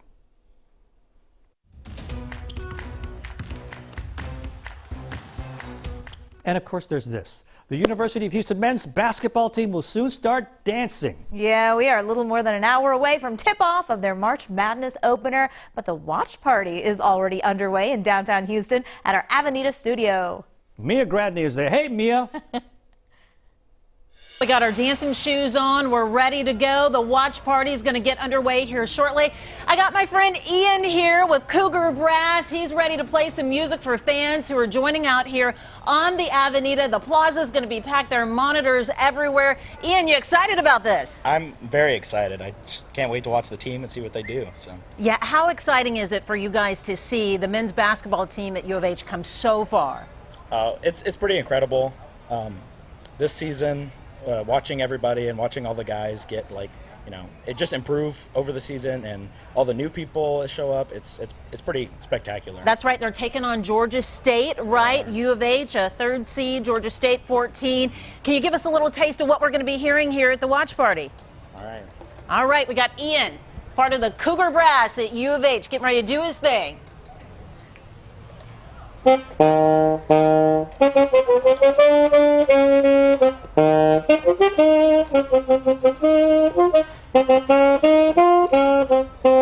then you got a little bit of.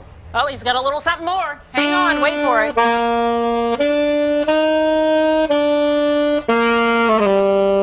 That sax is sounding good.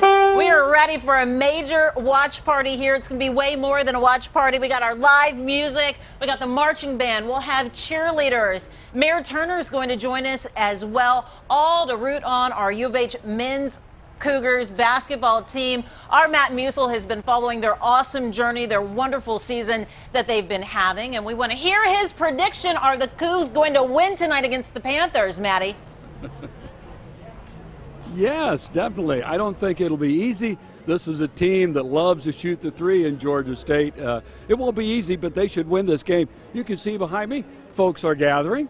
the crowd is gathering as the pep rally is almost underway. And, of course, they're here to watch U of H, as Mia was saying. Cougs, number 3 seed. Georgia State, a 14 seed. Let me show you a little bit more about this, because in about an hour up in Tulsa, the Cougs seated third in the Midwest region will take on Georgia State. The Cougs really eager to get this thing going. But before they left H-Town, they were enjoying their celebrity status, they told me, when matriculating around campus and the city. You can definitely feel the love, everywhere you go. People recognize you. Can you take this picture with me, or can you hold my dog? All kind of weird stuff like that. So, but it's really fun. I can be in like Starbucks or Taco Bell, and someone sees me like, "Y'all guys can go far," and I'm like, "Okay, this is crazy." Like I'm trying to get a burrito, and I'm over here talking about basketball. I love that. Holding dogs, being interrupted while ordering burritos and all that. I guarantee you the players have enjoyed every minute of the build-up to this year's NCAA tournament, and I hope they continue to enjoy the experience the next couple of weeks. All right, Jason Bristol is now joining me. Hey, and Chinadu, our buddy, the comedian, who's a regular on H-Town Rush. All right, Mia asked us for predictions. Let's get a prediction first, Chinadu. U of H wins 108-2. That's my prediction right now, guys. That's a good one. That's a good one. And what do you think? That's right. I'm going to say 66-61 UH. I like that. In that range, UH should win. It's going to be tough, as we were talking about. Wow, what a wide open offense Georgia State runs. A lot of three-pointers. Both teams love to shoot the threes. And come down here, right? Avenida, Houston, be here, part of our watch party. Come on down to the watch party. We're both picking, all three of us are picking UH to win. Should be a wide open game, a lot of three-pointers. I don't think anyone has the depth that UH has. And we'll be watching a win here with the fans that come down here. Mia, back to you. All right, you guys had the right prediction there, let me tell you, right? Cougs all the way. All right, Chinadu, thanks so much. I tell you what, David Paul, it would be great to be there in Tulsa to root them on in person, but hey, this isn't bad out here. It is beautiful on the Avenida today. So this is a beautiful place to be. Outside, we've got the park, we've got the watch party, people are gathering, we're having a good time, we're saying hi to folks out here. Avenida is cooking, and it's a beautiful day as well. Let me give you a quick weather update. Please do. Outside right now, high temps have been near 80 today. Normal high is in the mid-70s, so we're a little above normal, but it is gorgeous outside as spring is just springing all over the place. Winds, we've been watching that carefully today. They're out of the southeast, so everything is being blown to the northwest. At the moment, as we've been reporting, the fire that flared up earlier has now calmed down near Deer Park, but we are watching that area very, very carefully for you, and we'll stay on it through the weekend. These are current winds near Deer Park out of the southeast at 10 to 12 miles an hour. Here's your wind forecast for Saturday, and this will hold for Sunday as well. Southeast breeze at 10 to 15. It will be breezy at times, nothing severe. There may also be a few rain showers around on Saturday and Sunday because of this. Our developing storm near Denver, Colorado. Denver gets more snow.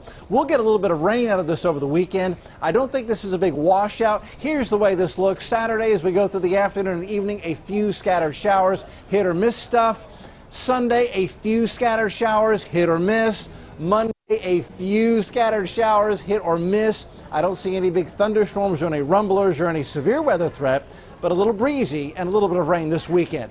And this may be why you're sneezing as well. Oak pollen is high, 4,574 oak pollen granules per cubic meter of air. I just love saying that. So here's what to expect.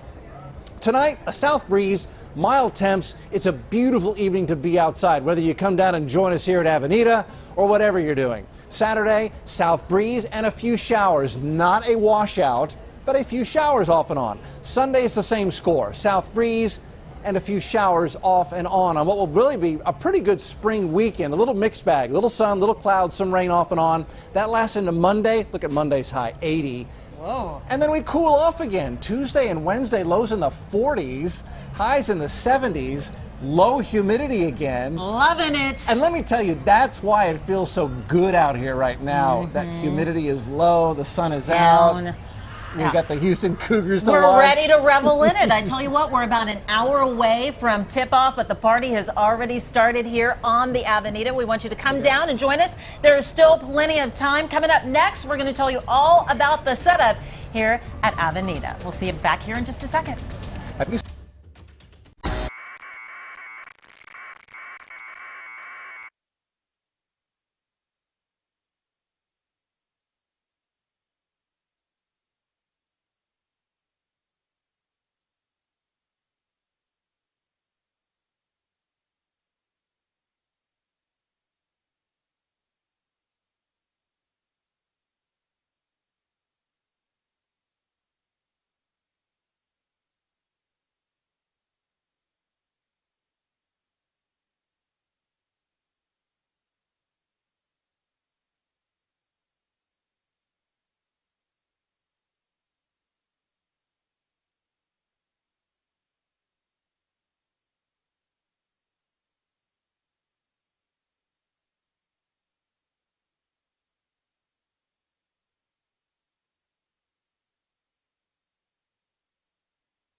Hey there, we are here live at the Avenida, the Plaza here just across the way from Discovery Green. How you doing, folks? Happy Friday.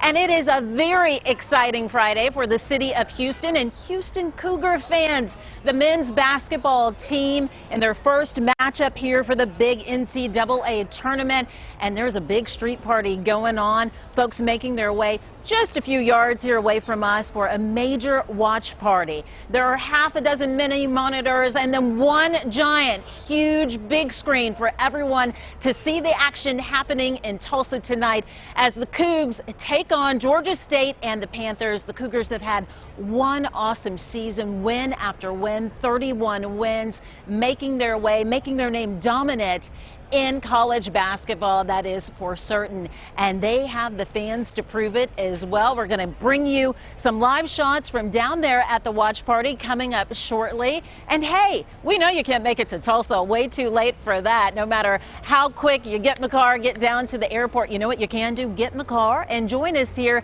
on the Avenida for the watch party that's happening. We're going to hear from Mayor Sylvester Turner. We know that Dr. Couture, the president of the university, is going to be here, and then one of the most well-named alumni, talking about Tillman Fertitta, also in the house. We'll be right back after this.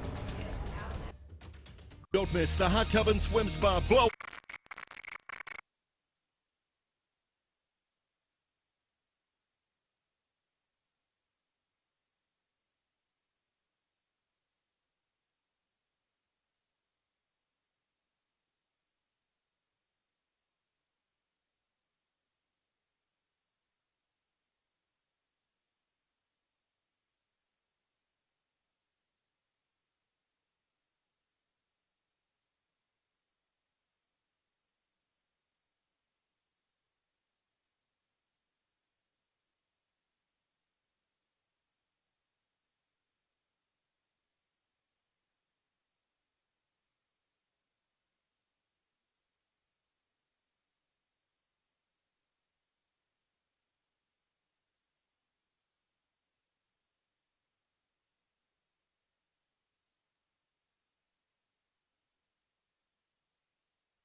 KHOU 11 News at 5:30 starts now. And welcome to our special edition of KHOU 11 News. Another flare-up at the ITC chemical facility. Officials speaking about it right now at Transtar. Let's listen in. This evening. Glad to take any questions. Could I ask you how the plume today compared with the plumes before it was extinguished the first time? Sure. So obviously the plumes were much more impressive from Sunday through Tuesday or Wednesday when they were very dark. They had a very large geographic footprint. Air monitoring at that time was obviously a little more challenging. We had to scale up the resources to be able to do that. The plume for this is much smaller. This was a flare-up. The benefit of this response from the outside looking in was that they had plenty of resources available to be able to do that as part of the planning process. We do reach out to them to make sure you have the resources you need. How can we help? What might we anticipate? So they were able to get that fire under control in a relatively short period of time compared to earlier in the week. So as I saw at the last screen before I came down, much of that had already turned white instead of black. As a firefighter, I can tell you that's a good sign. It means the fire was getting under control. And from what I understand now, the fire has been tapped out, and they're making sure it doesn't reignite. And this was, reignition was expected, was it not? Or it was at least contemplated? Reignition was always a potential. So the fire is one thing in that the chemical is burning off, and so that's why you see the deep dark plumes that resulted in that. And so anything that escaped at that point in that environment would typically catch fire. The difference today is there was no fire until it ignited, obviously, but now you're trying to offload chemicals, you're trying to move them in the environment, and so that becomes situation. They're typically enclosed for a reason. You don't want them out in the open, so that is the potential that we planned for. That's why, again, we've got the fire service, law enforcement, TCEQ, Harris County Pollution Control, Harris County Public Health, because that was a contingency, that we have those teams in place upstairs and also in the field to make sure that if that happens, and if it happens again, and we hope it doesn't, that we can respond quickly to make sure the fire gets put out, and also that from our end, we do air quality sampling outside the facility to ensure there's no threat to the community. Francisco, ¿cuál es el mensaje que tienen para la comunidad en este momento? ¿Qué es lo que quieren que sepa la comunidad? Porque están asustados, tienen temor de nueva cuenta. Sí. Es importante a la comunidad que esté atenta e informado sobre la ciudad de Deer Park y también la oficina de Harris County sobre lo que está pasando. Ahorita no hay peligro en la comunidad, pero estamos aquí para asegurar que ese es un problema moviendo adelante este fin de semana. The question was, what should the community know? And there's obviously angst in the community, so what should the public do? One is to simply stay informed. The primary area of concern, by and large, there is low risk in Harris County. The area we are immediately concerned is the communities around that facility. Much like you saw today, that's where we had a great concentration of air quality monitoring. Anything would expand from there in terms of air quality, so that's why we have teams in place. In great communication with the city of Deer Park. I've spoken with the mayor of Deer Park, Mayor Mouton, 5-6 times today, communicated him briefly before coming down here to make sure we were, there's nothing they needed to get out. There was only a shelter in place issued, recommended briefly by the facility. That was strictly in an industrial area. No residences were involved, and as Jeff mentioned, all our winds kind of luckily would move away from the community. So stay informed. We're going into a weekend where the cleanup operations are still going to continue. Our hope is that this does not happen again, but should it happen, we'll be ready to respond. ¿Qué tiene que hacer la comunidad si vuelve el incendio otra vez? Si vuelven las llamaradas y el humo negro, ¿qué tiene que hacer en ese momento? En ese momento, entrar a su casa y dar información que son las recomendaciones de los oficiales en la ciudad de Deer Park o la comunidad donde está afectada. The question is, if this happens again and people see smoke or start to think they see or smell smoke, what should they do? Go inside. You don't have to wait for a shelter in place. If you feel like you see something and you're concerned, the best thing to do is go indoors. Check your local Office of Emergency Management for any recommendations. Stay informed that way.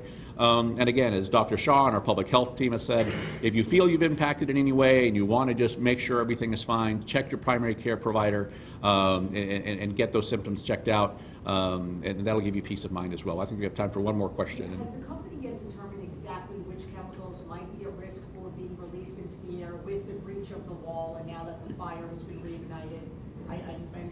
we're still determining exactly which chemicals were at risk of being released because some of the tanks have mixtures. So what do we make of that? What does the public make of that? Sure.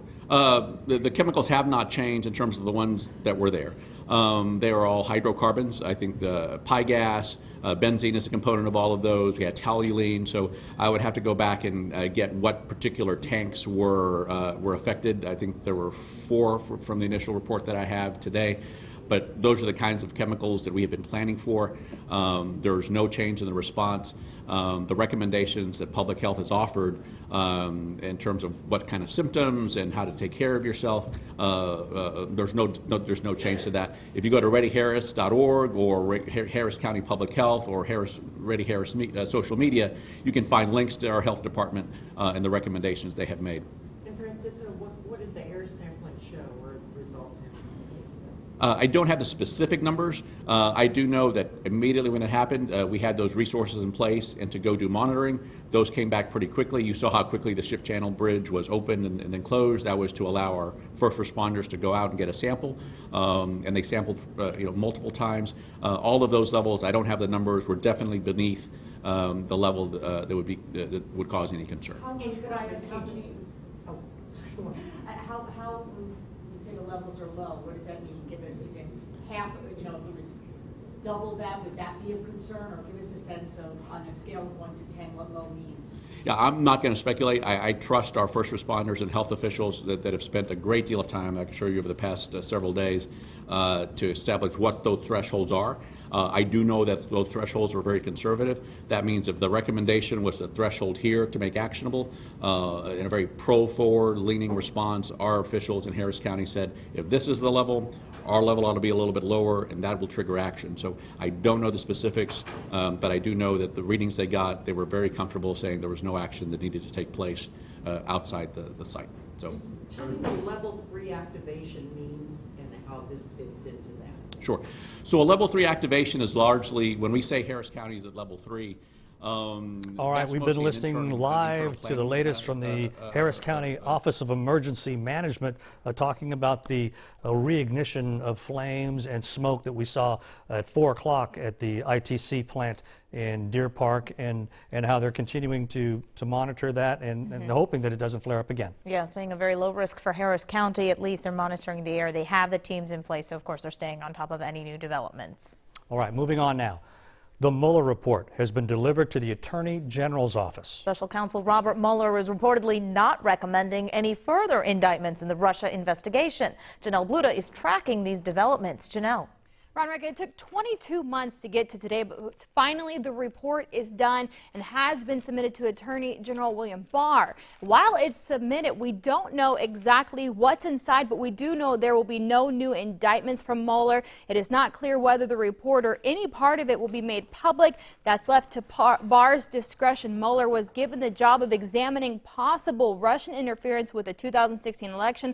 Mueller's investigation has already led to indictments of 34 people, among them 6 associates of President Trump, including former National Security Advisor Michael Flynn, former campaign chairman Paul Manafort, and Michael Cohen, President Trump's former attorney. Those public indictments on charges range from bank and tax fraud to making false statements. So far, they do not allege coordination between Russia and the Trump campaign. It's an investigation that has loomed over President Trump, who has repeatedly denied any wrongdoing. What's next, though, is this is likely starting another battle over when or how much of the report will be seen. Guys. All right, thank you so much, Janelle. And you can read more about this on KHOU.com and, of course, our KHOU 11 app. All right, back to the fire that reignited at the ITC tank farm in Deer Park. It's now contained, but this is what it looked like an hour ago. You can see from this look from Air 11, firefighters are there ready to respond if it flares up again. It sent a dark plume of smoke into the air that could be seen as far away as downtown. It looks a lot better now than it did earlier this afternoon. Yeah, and as we just heard from Harris County officials, they are closely checking the air quality to make sure it is safe. Matt Doherty is in Pasadena. So, Matt, what's the company saying about all of this?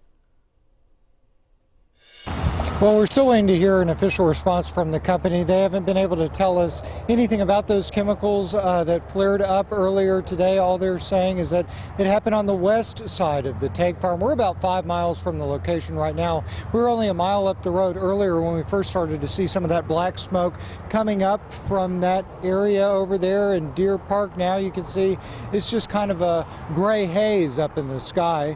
Now this incident has seemed to be changing every single hour throughout the day, but here's what we know this afternoon. You know, the day started at around 12:15 when that secondary containment wall was breached.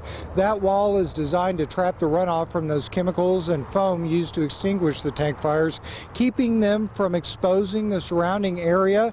ITC has not told us the specific chemicals included in that breach or how far they may have traveled. The company had told us in the past that dike is what would keep the runoff from getting into the water supply, preventing it from reaching the ship channel. We do not know how serious that was. However, it appeared from what we could see from Air 11 earlier this afternoon that those chemicals that were within that ditch are what caught fire. We heard from that Harris County Office of Emergency Management official earlier today that he's describing what we saw this afternoon as just a flare-up. And he also said it could happen again. We're just going to have to wait and see how this goes on. Back to you. All right, thank you so much, Matt Doherty. We know a lot of you have questions like how to clean your clothes and cars if you live near that shelter-in-place area. We have that information on khou.com and on our mobile app, as well as a link to check the air quality. And tonight, our Verify team is looking into the claims process. Yeah, a lot of people who had health issues or lost wages because of that Deer Park fire have filed claims. But if you file one, do you lose your ability to sue ITC? We verify that tonight after March Madness. More news after the break. As dawn breaks across the Gulf Coast, you can feel it in the air. That rush of anticipation, rush of excitement for a new day. We're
Testing, testing, 1, 2, 3. Mic check from you. Mic check, checking the mic here with the talk stop, talking Okay. to Dr.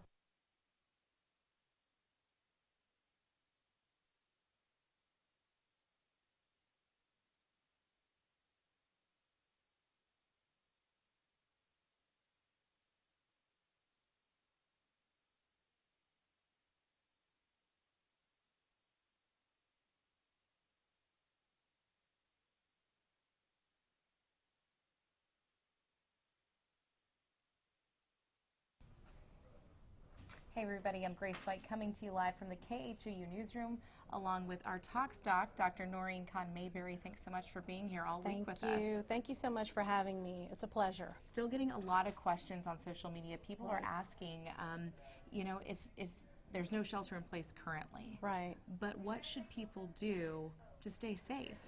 Yeah, I would, if I'm in that immediate area, I really would limit my outdoor exposure. You can see the tops of those burnt out tanks, and they're basically open with product and a little bit of foam on top. And again, those foams, the foam is not meant to be a seal to isolate those chemicals, but instead it's sort of acting like that in this instance so that they can get the chemicals out. But this is why you're having, you know, auto ignition. This is why you're having the flare-ups again. This is why yesterday you had the benzene leaching out, because it's almost like having a cup of gasoline that you put on your in front of you, and just imagine how that would smell. And in a few minutes you'd be passed out. So you've got this open kind of like makeshift petri dish full of these gasoline chemicals that are getting into the air, and unfortunately because of that containment breach, getting into the water. And so this is why it's a concern if you're in that immediate area to not, you know, do a lot of outside activities in the area. Pay attention to symptoms. Do not run your air conditioning and bring that outdoor air into your home or your vehicle. If you have an air purifier, make sure you've got fresh filters. If you can leave the area, that would be my #1 preference. So if you live there, you would leave? I absolutely would leave, because this is an active situation. As they continue to try to remove these chemicals, this could happen again. Yeah, and I've heard from people all across Houston asking that question. Right. What's in the air I'm breathing this week? Am I safe? Should I Right. leave? Should I turn the AC off? What if you're, and say we've got a question about channel view. I mean, you're not in the immediate area, but you're kind of in the vicinity. Right. What should you do? Well, symptoms are popping up all over the city. So definitely if you have any symptoms such as headache, the burning eyes is what I've heard the most, congestion nose, wheezing I've heard. If you're an asthmatic, and even if you're not an asthmatic, if you feel tightness in your chest, difficulty breathing, definitely seek medical attention. Again, I would also limit the amount of strenuous activities outdoor. I would cut it out altogether, because So no, the more like you running exercise, outdoors, biking, right, stuff like that. exactly. And I see people doing it, but when you run, you know, you breathe in, you get a greater dosage of the air. You know, that's just part of respiration. So the strenuous exercise, I would limit that. I would actually eliminate it. I walk outside. You know, I love walking outside in the evening, but the air quality is worse in the evening. I don't live anywhere near there, and I've stopped my outdoor exercise activity. What about people who live in, say, Cody? Should you change out your air filters in Cody? I mean, people are wondering, you know, what do I need to do for my home, even if I'm not in Deer Park? You know, some people in Cady have reported symptoms of burning eyes and also rhinitis. I've had physicians call me and tell me that they're having, you know, patients with issues that have never had any kind of allergies or respiratory conditions before. So I would change my filters after this event is over. But if your filters are old right now, change them now, then change them again after this event is completely over with. I would do that. What would your message be to people going into the weekend? You know, we've heard a lot of school districts are I canceling know. outdoor activities. And as I'm a so glad to hear precaution. that. You know, what should you do in Houston this weekend? Well, you know, there are a lot of outdoor activities, and so they really need to pay attention to what the air quality monitors are saying. I know that what they're showing on TCEQ is broad spectrum VOCs, and they're just assuming that it's benzene is the worst actor. And there aren't a lot of specific benzene monitors, but I would pay attention to it. And unfortunately, it takes them some time from when they take the reading to when they post it. It's important to But know. if you plan on being outside for several hours at one of these activities, it is totally worth, you know, checking that. You know, I've had people in Pearland saying that they were having symptoms. And I know Pearland's supposed to be having a run this weekend. So, that's something to just keep in mind. There are kite festivals. There's all kinds of great stuff that we do in our city. And, it's unfair that this event is impacting all of us on this beautiful weekend after we've had like so many weeks of that horrible, nasty, rainy weather. I want to go outside. Yeah. But again, it's about long-term health. So, the sacrifices you make now help your long-term health remain as, the best it can possibly be. Yeah, and if you have a question at home, write us on Facebook, on Twitter, on YouTube. Let us know. Right. Because we're in constant contact with you, and we'd love to answer your specific questions. So if you have something, please chime in. And Dr.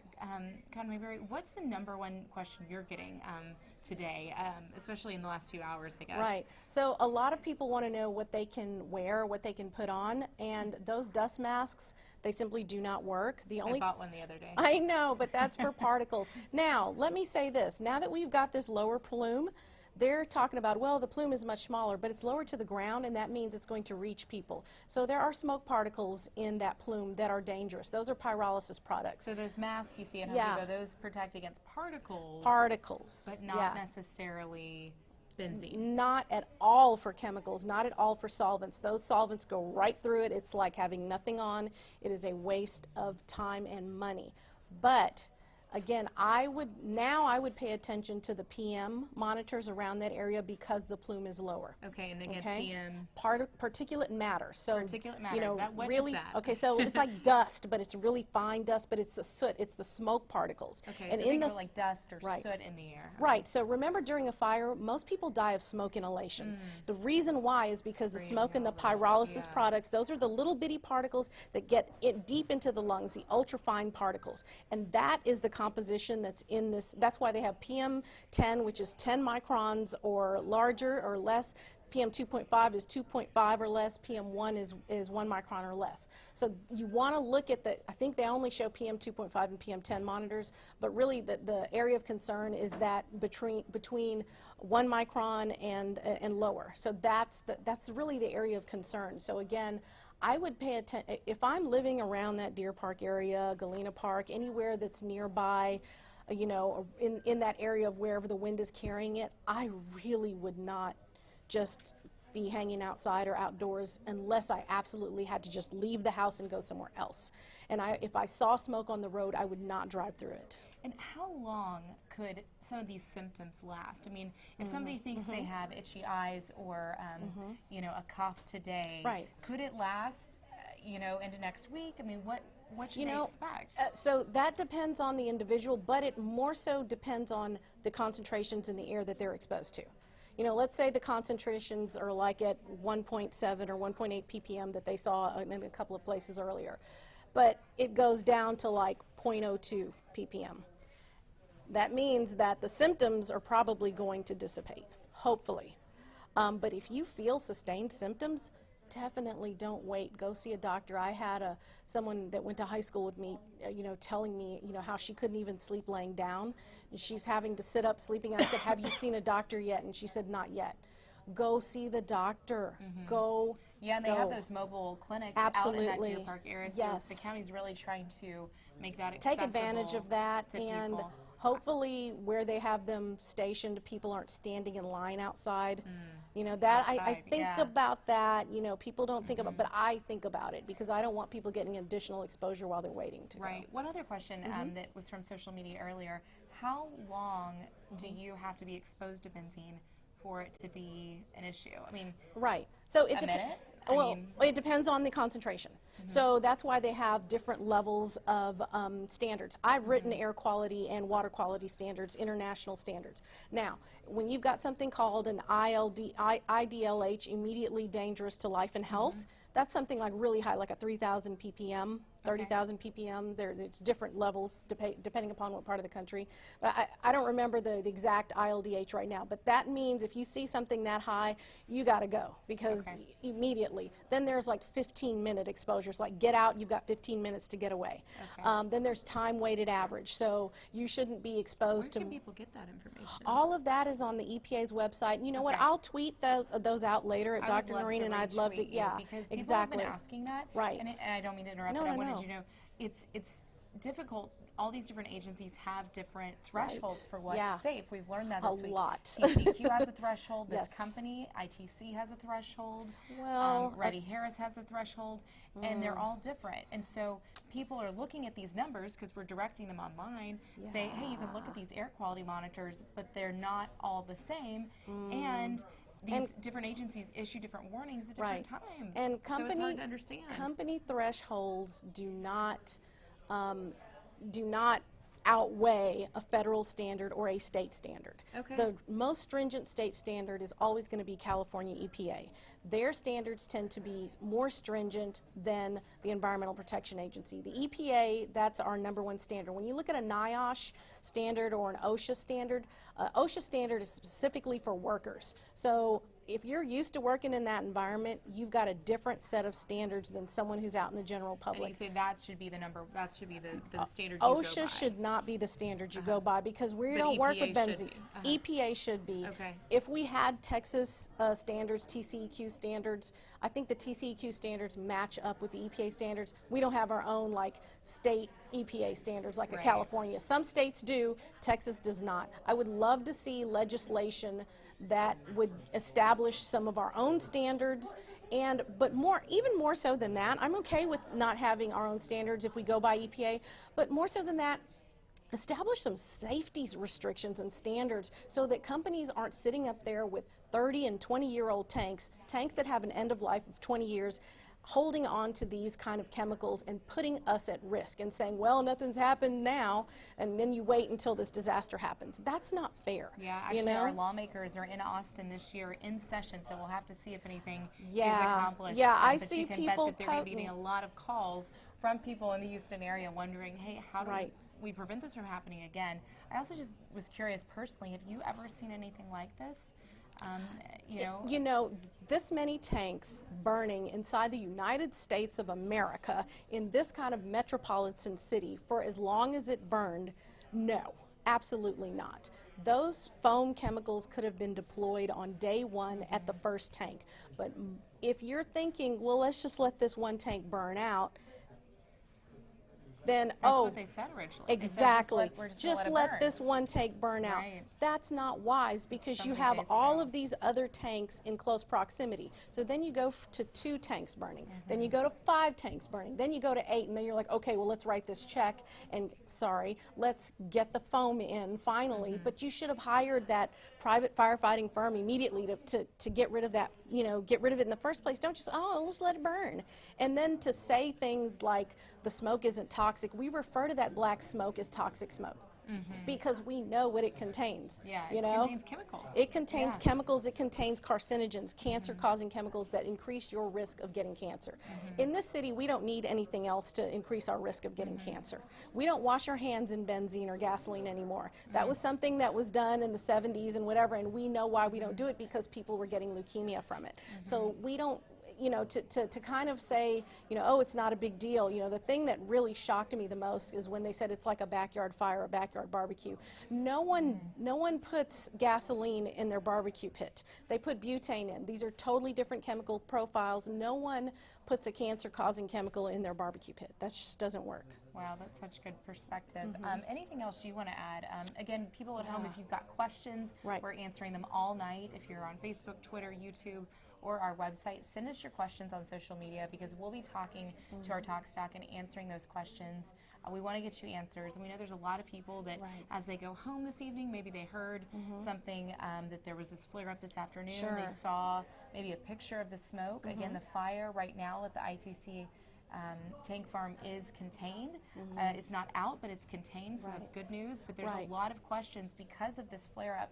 We know that people will be having discussions tonight around the dinner table with their friends, with their family, and what plans do they make for the weekend? Right, and one thing I would like to add, in terms of skin, because this is a skin irritant as well. So it's a severe eye and skin irritant, and so people who have skin disorders like psoriasis, skin plaques, eczema, be very, very careful. I really ask people to wear sunscreen and protective makeup. The ladies, I said this the other day, this is the time to put on, the foundation because it serves as a protective barrier. And then when you get home, make sure you clean it all the way off and exfoliate. But protect your skin, because your skin definitely will absorb this. There are people who have had skin breakouts that normally don't have skin breakouts because of this. I've heard a couple of physicians have told me that. That's so, good advice, because yeah. you know, in Houston you kind of have year-round summer, but Yeah, right now it's milder. You know, right. It's still spring, and we're Right. enjoying that. But sometimes you at home forget about the sunscreen. So, Yes. are you seeing any questions? Yeah, we are. We're seeing quite a few. A lot of people are asking about their specific parts of town, Clear Lake and Baytown. I think Nikki mentioned on our chat that she's got 3 kids and is worried about being in Baytown. Right. Dante Bernal just said he lives in between Independent. I'm sorry, wait, 10 minutes away from the plant. Is it a good idea for him to go back to work? Or he works that far away? Oh, okay. And can we hear your question? I don't know if people can hear your question. Oh, the question is it safe to go back to work? Okay. Is it safe to go back to work? When you live 10 minutes away, so maybe not right there, but you live in the area. He works 10 minutes away. Oh, okay. You know, that's an individual call. You know, I can't tell someone that they can't go back to work. Hopefully your company has made a determination. If I didn't have to go back to work, I certainly wouldn't pick up any overtime during this. This is not the time to be in that area. And 10 minutes away, you know, I don't know how. Kind of in the vicinity. It's kind of in the vicinity. I don't know how that translates into miles, because it might not be. You know, you might be somewhere that just isn't in that area at all, but that sounds very close to me. We also had a lot of questions on Facebook about, you know, if I'm not working, can I file a claim? Yes, you can. Yes. And we have a link to all that information on KHU.com. So if you're out of work, you've suffered a loss, or there's some issue going on, you can file a claim, and we have that information on our website for you. It's really important that you document everything, right? Absolutely, absolutely. And you know, also, like if you're buying you know, the air filters and everything, stuff that you need to seal up your house, I would keep track of that. That's a good idea. idea. You know, keep track of everything that you're having That's to a really buy good idea. because of the situation that you would not normally have to buy. Yeah. You know, because you would not have to change your filters right now, and then again after the event, if you're following my advice, if it wasn't for this. Again, this is an assault to our air quality, not only outdoors but indoors, because again, we cannot keep our homes airtight. There is going to be some exchange. Anything else you guys are seeing? Yeah, one I think you've already addressed, but might worth mentioning again for Christine Miranda, asking about the danger in Katy.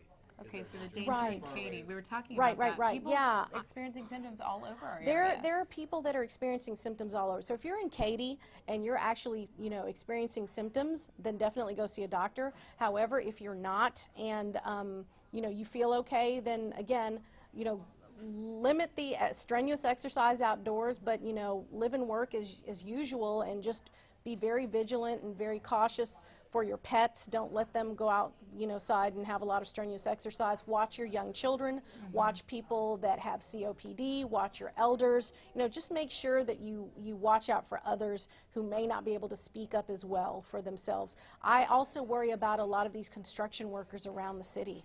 You know, no one's really talked about them. And there are a lot of construction workers working in and around this. So, you know, I would say let's watch out for them as well. What is rain going to do? Rain this weekend. Yeah. The forecast. That question's come a lot, LeBronda. It's not good. It's not a good thing. I mean, especially if, you know, you've got raining over the facility.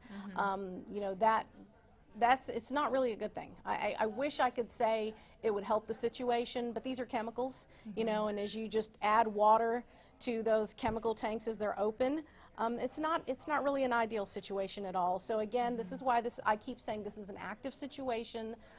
Expect the unexpected, expect unpredictability, expect for solvents to behave like solvents. Solvents want to evaporate, they want to get into the air. These are strong gasoline solvents. So, you know, a foam covering is really just to put the fire out. It is not to seal the chemicals in place. So the vapors will work their ways up because that's what they do.